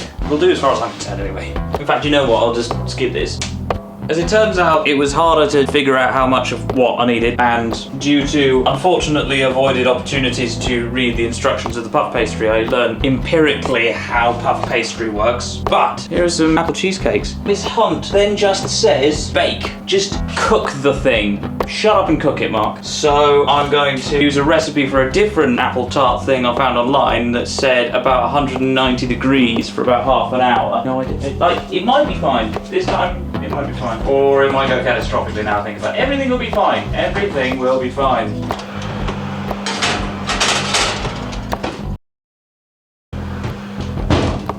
Oh my word. I mean, they look great. How on earth do I know if these are cooked? I've no idea. They look nice. I don't know if that means they look done. Well, let's wing it and see what happens. There's nothing in it that will inherently kill me immediately, so let's just see. Okay, so we've got apple bread and we've got the apple cheesecake. To be completely honest, I'm not entirely convinced that either of them are fully cooked. I don't really know. A mark standard. Yeah, this is my normal bread cutting face. Got. Oh, it's risen. Too gummy inside. What does it taste like? I mean, it tastes like my bread. Are there any apple? Okay, there's an apple. No, this is just bread. All of the apple seems to be completely... Like, sure, I tend to have wholemeal flour and whatnot, and rye flour and things, but when it completely swamps the flavour of the apple, I'm a little surprised, to be honest. I mean, it's nice bread. It's risen well, I think. I'll just be having tiny sandwiches for a few days. Sure, it's nice bread, shame about the lack of apple. And then we have an apple cheesecake. Oh, puff pastry. Yeah, that's the puff pastry, isn't it? That's what I forgot, yes. It looks really nice, and it smells really nice. Very hot, still, literally just out of the oven, so... That's good. There's a little too much lemon juice. But other than that, oh, that's really nice. It's quite sort of creamy. I mean, there's a huge amount of butter in it, so it's reasonably buttery. But that does work, so it's incredibly hot. It just has a really nice, rich, rounded flavour of the butter and the egg yolk, just sort of adding a bit of heft to the apple flavour. Well, I think I managed to do something with all of the apples, and some of it was very tasty. So, hope you enjoyed. Like and subscribe if you want to, for any reason. Check out all of my music. Get involved. Yeah, join this adventure I'm on with unique music and silly things. Have a day. I've reached a point of becoming predictable enough by my family that I was given this gift by my sister-in-law. The Old Cotswold Recipes book by Joan Poulsen. And it's amazing. It's got just loads of recipes of old historical and traditional Gloucestershire things. Hang on, look. It's got things like Gloucestershire pudding, because of course it has. There's lots of stuff actually where it's just Gloucester whatever. There's lots of terrifying, horrendous ones like Gloucestershire squab pie. If you don't know what a squab is, ask your grandparents. There's even one called Gloucestershire Punch, which looks like it's got about 3.5 bottles of spirits just poured into a bowl. There's some historical ham recipes. There's some fun old bread recipes. There's loads of stories and photos of traditional and historical Gloucestershire life. There's even a whey cheese recipe, which I'll have to do at some point. It looks quite fun. And one day I will get on to the infallible pudding. Yeah, there's just loads in here and it's great. Also, Gloucestershire white pot in here, which I don't think we need to go over again. But I think to begin with, I'm going to try and start small and just go and make a Gloucester pancake. So step one is to have some lunch and then buy some things. All right, great. You know the drill. Ingredients.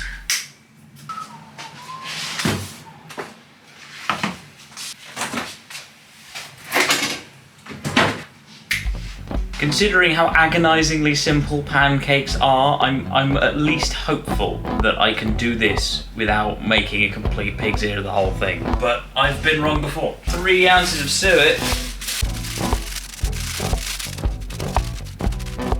Well, my scales got bored and switched off, so I think that's about the right amount of suet. So as you would expect from a quaint little historical recipe book of a specific region, it's got loads and loads of stories and whatnot about the region and the history and the quaintnesses and kindnesses and all that. So I thought what I would do is read out some of these stories and things while I'm going through the recipes, whichever recipes I get from this book. But this leaves me with a bit of a dilemma. Okay, right, got suet. You'd have thought I would have actually figured out by now where to place you so that you can actually see anything. 1 minute. Does that help? No. Never mind. So, suet. Success. Or win. Flour. So, it just there. While of course I am terribly proud of my Gloucestershire and Cotswoldian heritage and all of the different recipes, folklore, traditions and whatnot, I also have the opinion that the worst thing about the Cotswolds at the moment is the sheer number of tourists and of course the Londoners that keep buying up properties way over market value, pushing the price up so that locals can't really afford to live there anymore. So while I'm very keen to read about all of the wonderful things that my new best friend Joan has written about in the 1970s, I also don't want you to come away from this more likely to go to the Cotswolds. I'd much rather you go to somewhere like Dorset, Cornwall, Lincolnshire Wolds. There's loads of places. There's some great places in the UK, and most of them are cheaper than the Cotswolds. You know, I'm doing this for your benefit. So it just says flour, right? It doesn't say what sort of flour. So what I like to do in these situations when I'm doing traditional recipes is arbitrarily go for whatever looks the most fancy out of my various shelves and whatnot. Because it's got wholemeal, even though it's bread flour, I just arbitrarily assume that it's more historic. Oh, nailed it. I need 1 pinch of salt. Bugger. That's more than a pinch, isn't it? Where's the thing? Spoon. Beat the egg, add the milk, and mix with dry ingredients to a stiff paste. So, now I've had some eggs here for a little while, and they apparently had their best before about a month ago. So I'm going to crack one open and see what happens to me. 1 dessert spoonful of milk. I think a dessert spoonful is 2 tablespoons full. I think that's what the other book says anyway. Yeah, 2. Oh, sod. Strictly speaking, the Cotswolds are that area of England formed by the limestone mass curving from Bath in the south through Gloucester and Cheltenham to Banbury in the northeast. In human terms, the Cotswolds comprise a region of stunning beauty inhabited by some of the most friendly and responsive people in the country. The Welsh are nice as well. You know, they're just down the road. Cheaper. Almost everyone seems to be knowledgeable about the riches of the locality in which they live and eager to share the information. These riches abound everywhere: wildlife, folklore, historical remains. Relics have been found of Stone Age man, of Celtic settlements, and of Roman colonisation. But Stonehenge is in Wiltshire, so you know, feel free to go to Stonehenge. It's further south. According to this, 2 teaspoonsful is 1 dessert spoonful, and 1 dessert spoonful is 1 tablespoon. So I think actually your normal spoon is a dessert spoon and a serving spoon is a tablespoon. Interesting. Oh, I've been getting... Oh, right, okay. So I put twice as much milk in as I should have done. What? It'll be fine. As long as I end up with stiff paste, I'm happy. Is that a paste? Maybe? Pancake? I would personally not describe that as a stiff paste. I wonder if dessert spoonful is something else in this. Yeah. And then it says to add the baking powder. How am I supposed to add baking powder to this? The Cotswolds had a leading position in Europe during the Middle Ages because of the importance of the wool trade. Huge fortunes were made, and the great wool staplers and merchants showed their appreciation for their prosperity by having churches and monasteries, market halls, and fine mansions built. Local limestone provided the building material, and this gives added beauty to the towns and villages. The warm glow, soft yellow or pale cream buildings glowing harmoniously with the landscape. We tend not to have thatched cottages though. If you want thatched cottages, then you obviously have to go to Dorset. And thatched cottages look lovely. I'm going to add a bit more milk because it then says to place the mixture on a floured board. And I do not see the point of putting this on a floured board. It's got to be more fluid than this, surely.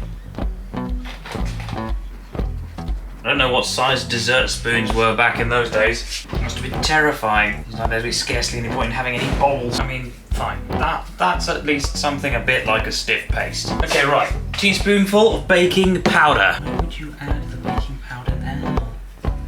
What is doing this? An interesting recent discovery in Stroud Parish Church is a stone coat of arms of the Whittington family, thus connecting them with yet another Gloucestershire town. Among other treasures, the Cotswolds are home of countless children's stories and rhymes: Dick Whittington, Banbury Cross, Humpty Dumpty, and the Beatrix Potter story, The Tailor of Gloucester. Alright, so there's some stories and authors and whatnot.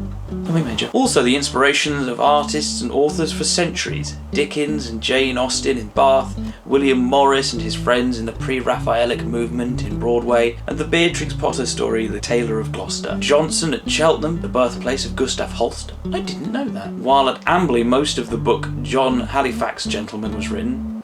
Never heard of it. I don't think I want to put much in it because that is already pretty dry. Right.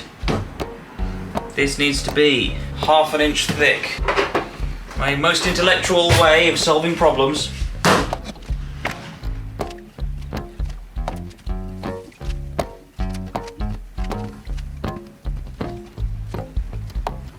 Right.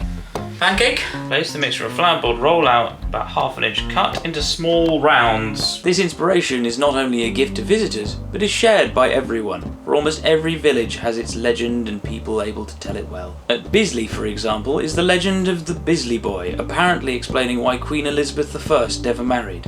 As a young princess, she stayed at the manor house there, but unfortunately died, as no one wished to be responsible for breaking the news to the stormy king, Henry VIII.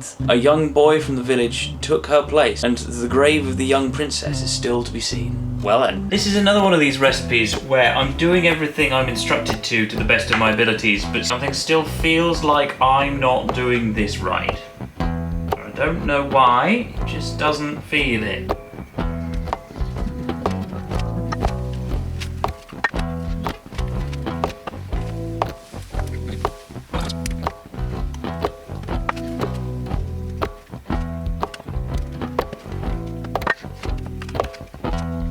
Right, I now have lots of pucks. Make sure they haven't stuck together, and they haven't. Cool, right. Absorbing and detailed descriptions of life at the turn of the century have been given to me by villagers who described life in a cottage when people helped one another and were much happier. It was like one big family. Nothing was wasted, and the pig in particular was most useful, with every part eaten except the squeak. Blood puddings, brawn, faggots, and lard so delicious that the children liked it better than butter. When it was to be used on bread, the lard was lightly salted and seasoned with rosemary and black pepper. That's less true now, mostly because of Londoners. Now the recipe says that I need to fry in hot lard until thoroughly cooked and a good brown colour. Sadly, it turned out when I got home from shopping that my lard is well beyond its best before, and I didn't want to risk it. So I'm going to take the healthy option and go with some salted butter instead. Presumably it is healthy in comparison to lard anyway. Has future Mark told you about my single that's come out? Oh, that's a good point. Yes, I have a single out.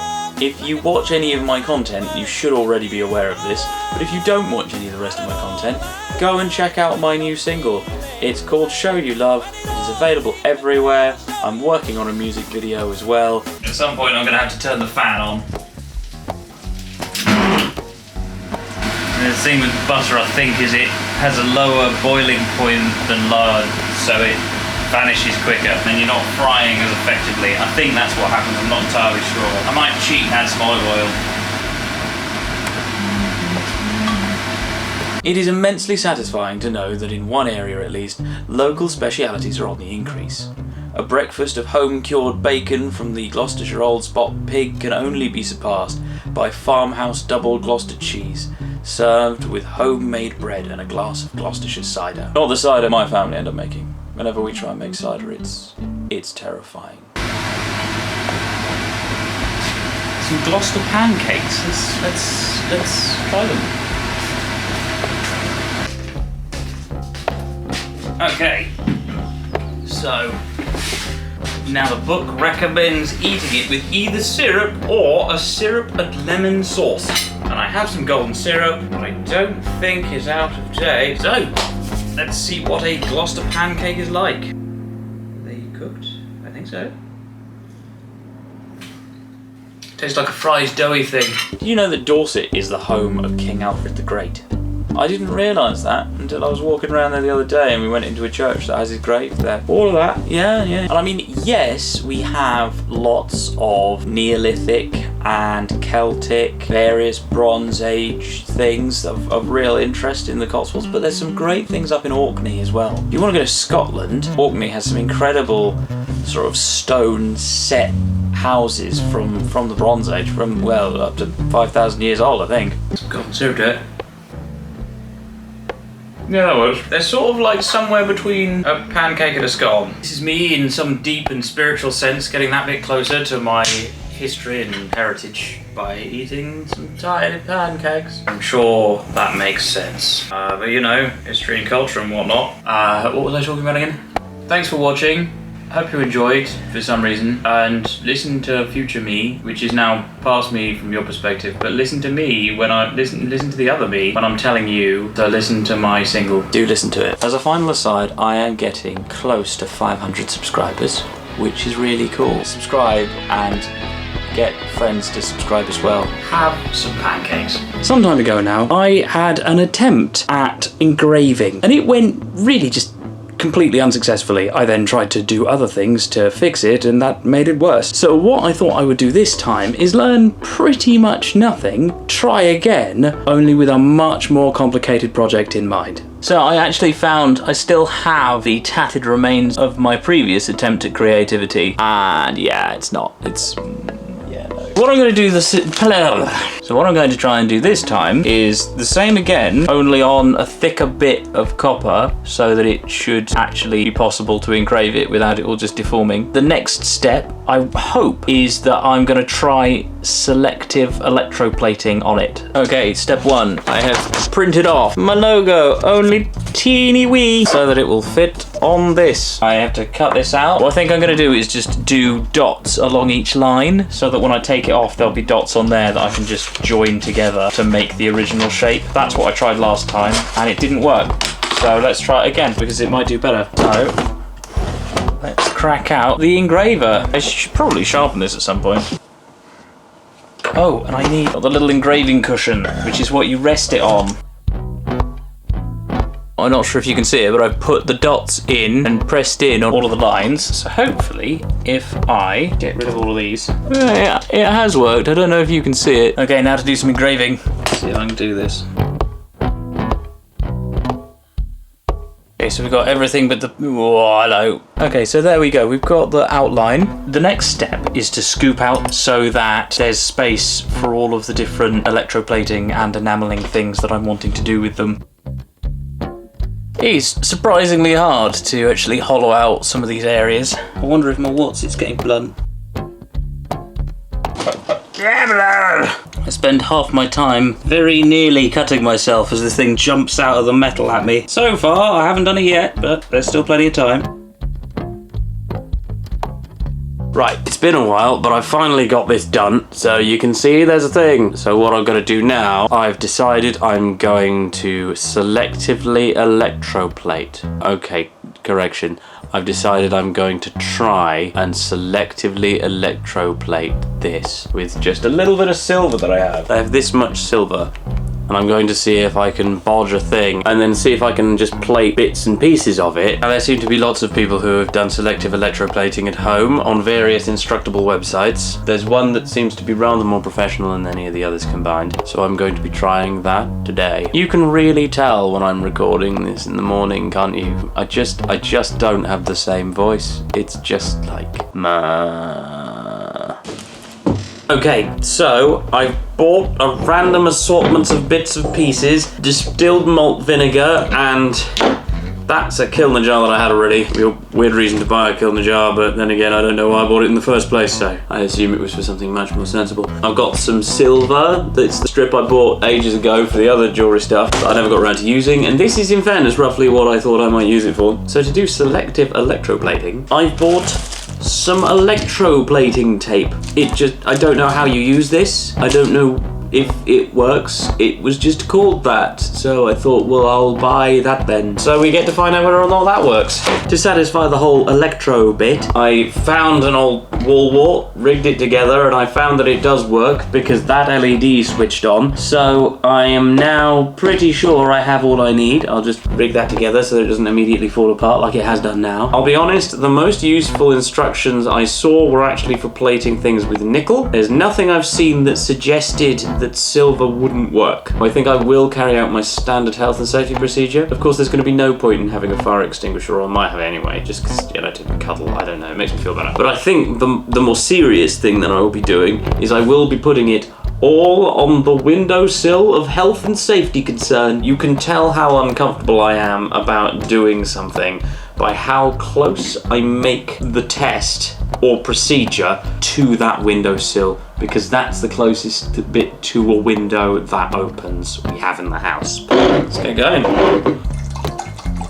Oh my word, I'm going to open the window now. Whether or not any of this is a health and safety concern, this amount of vinegar in the room does absolutely nothing for the smell. So this goes up here. Strips of silver. I keep moving my head close to get a better look. I'm just getting greeted with this powerful smell.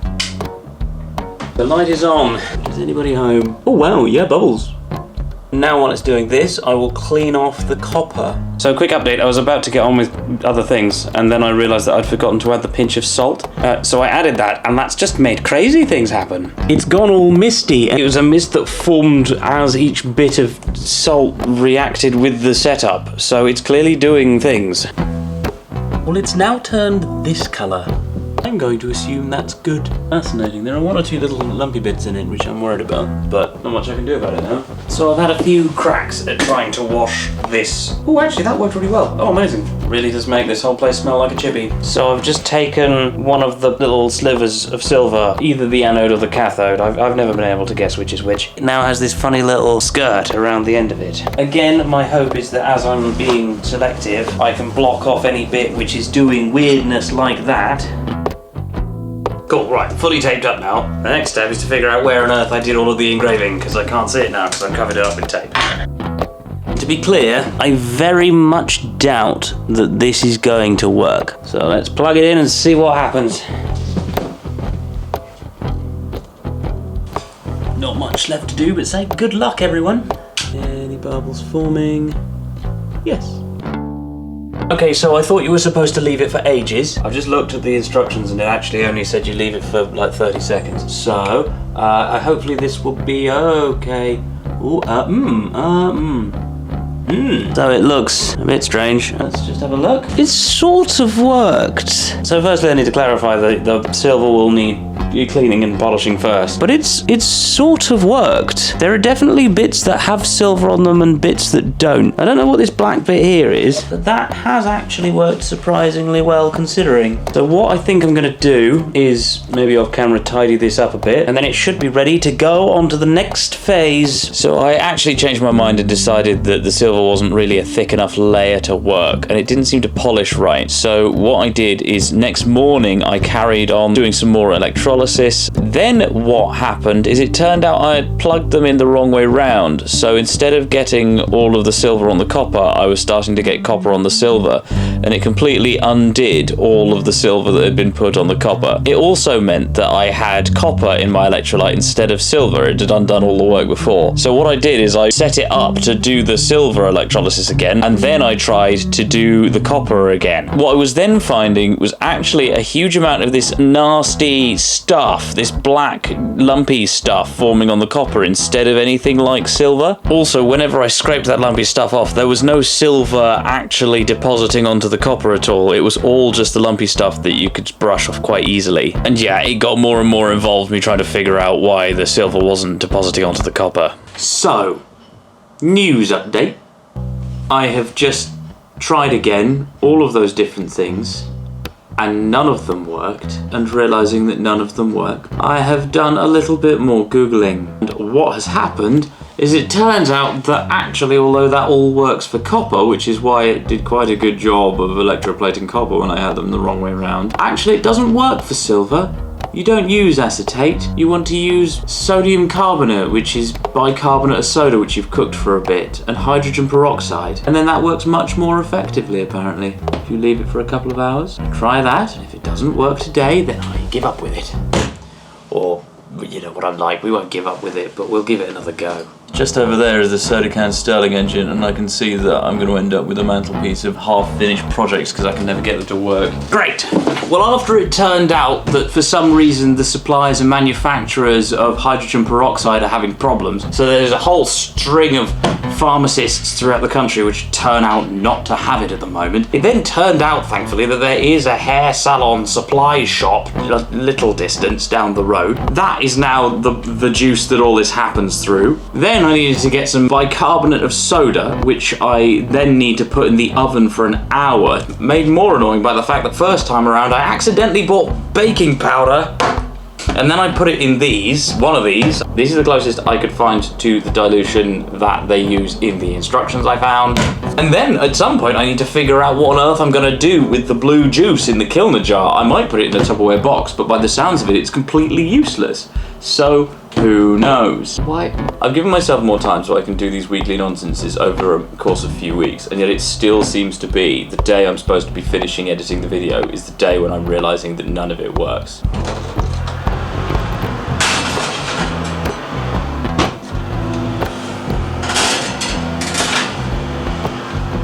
It doesn't look a great deal different, but I'll assume it's worked. Okay, so far this smells better than using the vinegar, but I genuinely have no idea what hydrogen peroxide smells like, so I then have no idea what percentage of these is. They said to get it to a pH of 11, but I have no idea how I'd reach that. Wear suitable gloves when applying. Avoid contact with eyes. Okay, we're not talking too dangerous. My health and safety procedure in this case, if it starts fizzing a lot, is to run away. Got to have a plan. It's still quite warm. I don't know if it matters how warm it is. Whatever.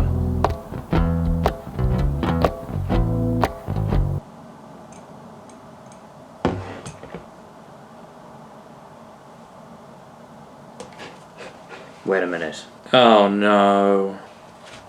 Fine, whatever. So what's happened is that I saw these different percentages of hydrogen peroxide and thought, great, I can play around with the percentages. But I didn't read the label properly, did I? It's hydrogen peroxide cream, which contains aqua, hydrogen peroxide, cetearyl alcohol, paraffinum liquidum, sodium mineral sulfate, sodium salicylate, and citric acid. So yes, it has the right chemicals, but it has a bunch of other things as well. This isn't gonna work, is it? It's bubbling at least. Solid, I'll give it a go. Whatever. Seeing how it's foaming at the moment, there's clearly all sorts of other reactions going on in there. Or maybe there are other reactions going on there. I don't really know. Let's just see what happens. By the window of concern. They talked about needing to come back every so often and clean bits up and sand bits off. I'll leave it there then and see what happens. Okay, good news and bad news. The good news is that it actually seems like it might be working all the same. The bad news is that because it's a cream, gases being formed can't escape, and so it's just inflating the whole way. Oh, and at this rate, it's gonna corrode all of the... Not on the curtains. I said it might be working because it seemed like there was a residue forming on the silver that looked like it might be the right sort of thing. But looking at the copper end, I'm not seeing a huge amount has happened, so it might not be working. Okay, I'm gonna leave that a bit longer again. Don't think there's much I can do about it. Right, yes. This is also a thing. Is this working? Has this worked at all? No, it hasn't worked. I have absolutely no idea how whatever happened with the first version that convinced me that it had worked. Because it shouldn't have. At no point should any of this been successful. So what I think it is that one of the random unhelpful things in the hydrogen peroxide cream is what caused something to not work here. You're supposed to get the pH to 11, which is quite strongly alkaline, and there's citric acid in the thing, so that's probably one of them. I think we might have to call it there.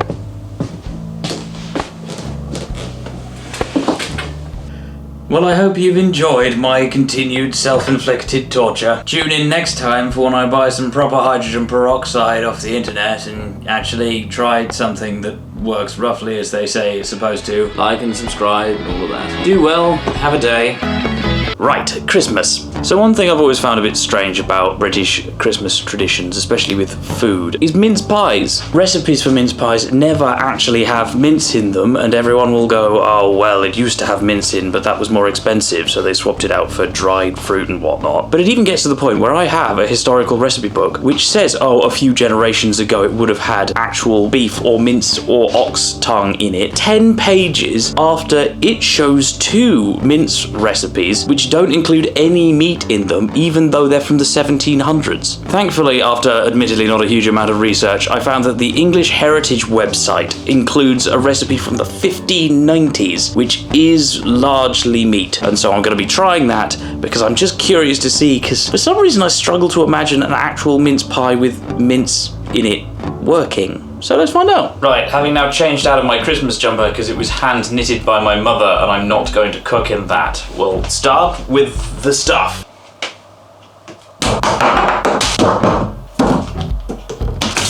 There's also water in the ingredients, but I'm not going to throw that onto the counter. So nowadays, of course, you'll get recipe books for everyone in the social landscape. But in those days, they were a rather fancier affair. When you're trying to make an argument to show, this is what my chef cooks me, that was more the thing. And by the way, my chef can read, and I assume your chef can read as well. It gets a bit more of that sort of vibe. So this 1590s recipe includes saffron, mace, rose water, things like that, which quite frankly, I'm assuming that most people wouldn't have bothered with. Saffron seems a bizarre thing to put in mince pies, so I'm not going to do it. Just not going to put any of those in there. I think I actually have some rose water. In fact, that's rose water from the Blackpool Rock video way back when, so yeah, that's going to be old. We're starting off with the mince.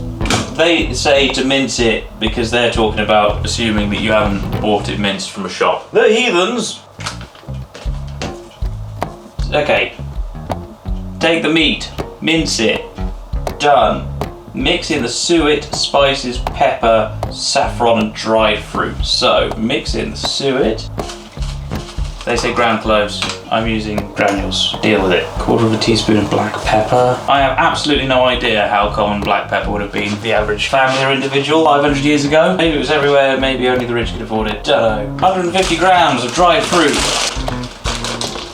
Nice. Just mix it together.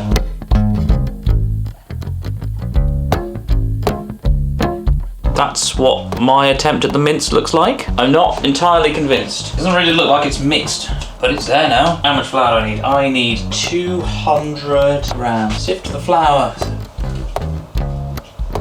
224. That's close enough. Sift the flour and salt. Fine. 1 teaspoonful of salt. Heat the lard, water and milk until boiling and pour into the well. Oh, I didn't see that one coming. 75 millilitres of water and 30 millilitres of milk. Shall I microwave it? Yes. Can you, no, you can't see that, you can't see. Well, then you can assume that I'm doing this properly on a hot rather than cheating. So, 50 grams of lard. Too much. 75 millilitres of water. And the light is in the way of the sink. And it's there. 30 millilitres of milk, which I'm not entirely sure how I'm going to do. Do I assume it's about 30 grams? Yeah. I'm literally just going to assume that milk is going to be slightly heavier than water and go with slightly less than 30 grams. Because I know what I'm doing. Cool. I wonder what happens if I just boil this in a microwave.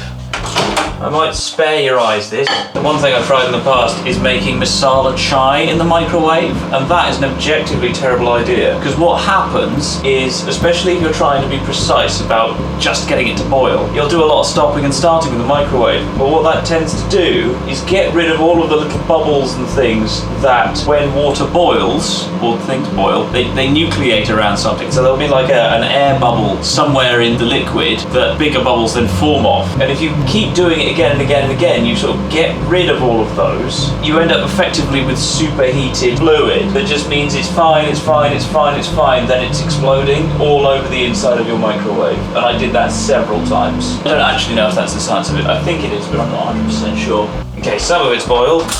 So yes, I saw it foaming up in about a second there, and thankfully grabbed it before it exploded. Sadly, the big lump of lard hadn't fully melted. Chuck it into the well in the centre of this, and then mix it together as quickly as I can to form a soft dough. Okay, quickly beat together with a spoon. It's sort of looking like that at the moment. Well, I know when I do these sort of recipe ones, I know I don't do them particularly well because it doesn't feel like you can really see any of what's going on at any given point. Which I'm assuming is not really how this is supposed to work. But I would love to know your thoughts. What do you think of my attempts at doing this? Are these camera angles bad and annoying? Are they actually fine and I'm making a problem out of something that isn't a problem? Do you quite frankly phased out? Are you really just listening to my dulcet tones and you really don't care what I'm doing? You just want to listen to my shining wit, as the old spoonerism said? So you missed a bit because my camera ran out of batteries, but it tells you to hack 1/4 of the pastry off and put it covered until you need it later for the lid of the pies. Mould the larger piece of pastry to form the base and sides of a pie within an 8-inch diameter. Oh, this is actually a single mince pie. Hack the meat into the pie and dampen the edges of the pie wall. I might break from the ancient tradition and do it in the little round things. It actually says that historically they had them in squares. They were rectangular pies and it became associated with Jesus in the manger on Christmas morning. So I'm gonna have to make the same mistakes as I did with those apple cheesecakes a few weeks ago.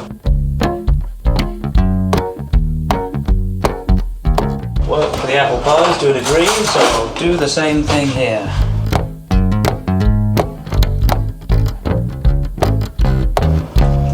Okay, we've now got some pretty hefty whatnots in the thingamy thing. So, on to the next what's it. Pack the meat into the pie and dampen the edges of the pie wall. Presumably I need to dampen the edges of the pie wall and then pack the meat into the pie. I'm assuming that this is how cooking is done. Seems like quite a lot of meat to pack into this now. What I'll have to do is start off by putting what looks like the right amount of mince into each pie, and then maybe force a bit more into each pie until I've used up all the mince. One advantage over those apple cheesecakes the other week is that the mince just kind of sits there. It doesn't ooze like the apple did. It's quite a lot spare. I think I'm just going to have like a sort of curiously flavoured burger this evening. I would dampen the edges of the pie wall, as in the top, so that when you place the lid down, I see. So yes, I now take the remaining pastry, flatten it out, and put it as lids on everything. That's how big the lids need to be.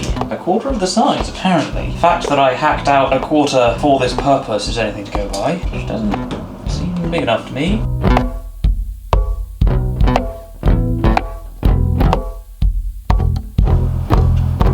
So here we go. We've got 9 mince pies with actual mince. So actual mince pies. Oh, they're not very well made. Some of these lids are sort of only attached by a sort of vague association. Hang on. Yeah, we'll just have to see what happens. I decided to go with a sort of compromise with the oven setup because the original recipe says quarter of an hour high temperature, 220 degrees, and an hour and a quarter at low temperature. That sausage roll recipe for something made out of pastry and meat, but more similar in size, just said half an hour at 200. So what I'm going to do is I'm going to do quarter of an hour at 220 and quarter of an hour at 200 because I don't know what I'm doing. I don't really understand any of it. So if I do some weird unholy amalgamation of the two, hope for the best. Good luck, everyone.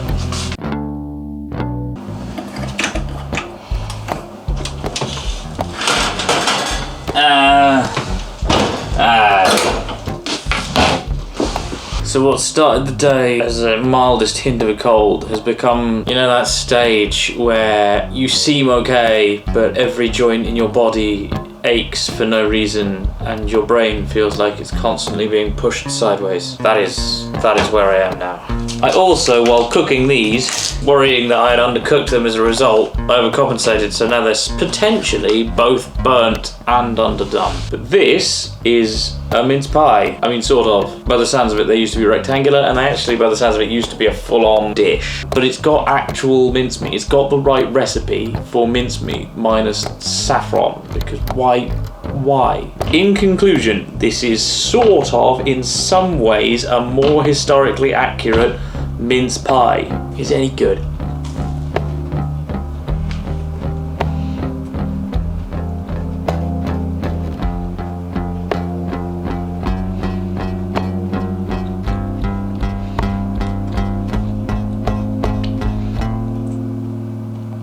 Yes. I hope you've enjoyed this. I have to remember this. The sort of mixed dried fruit and things do add a lot, actually, like a lot of flavour to it. It was a richer, warmer flavour. Big fan. I hope you've enjoyed this. Like and subscribe, share this with your friends, comment something inaudible. Have a day. Merry Christmas and God bless.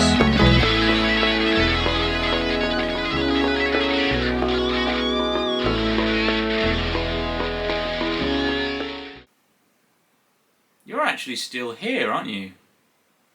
What?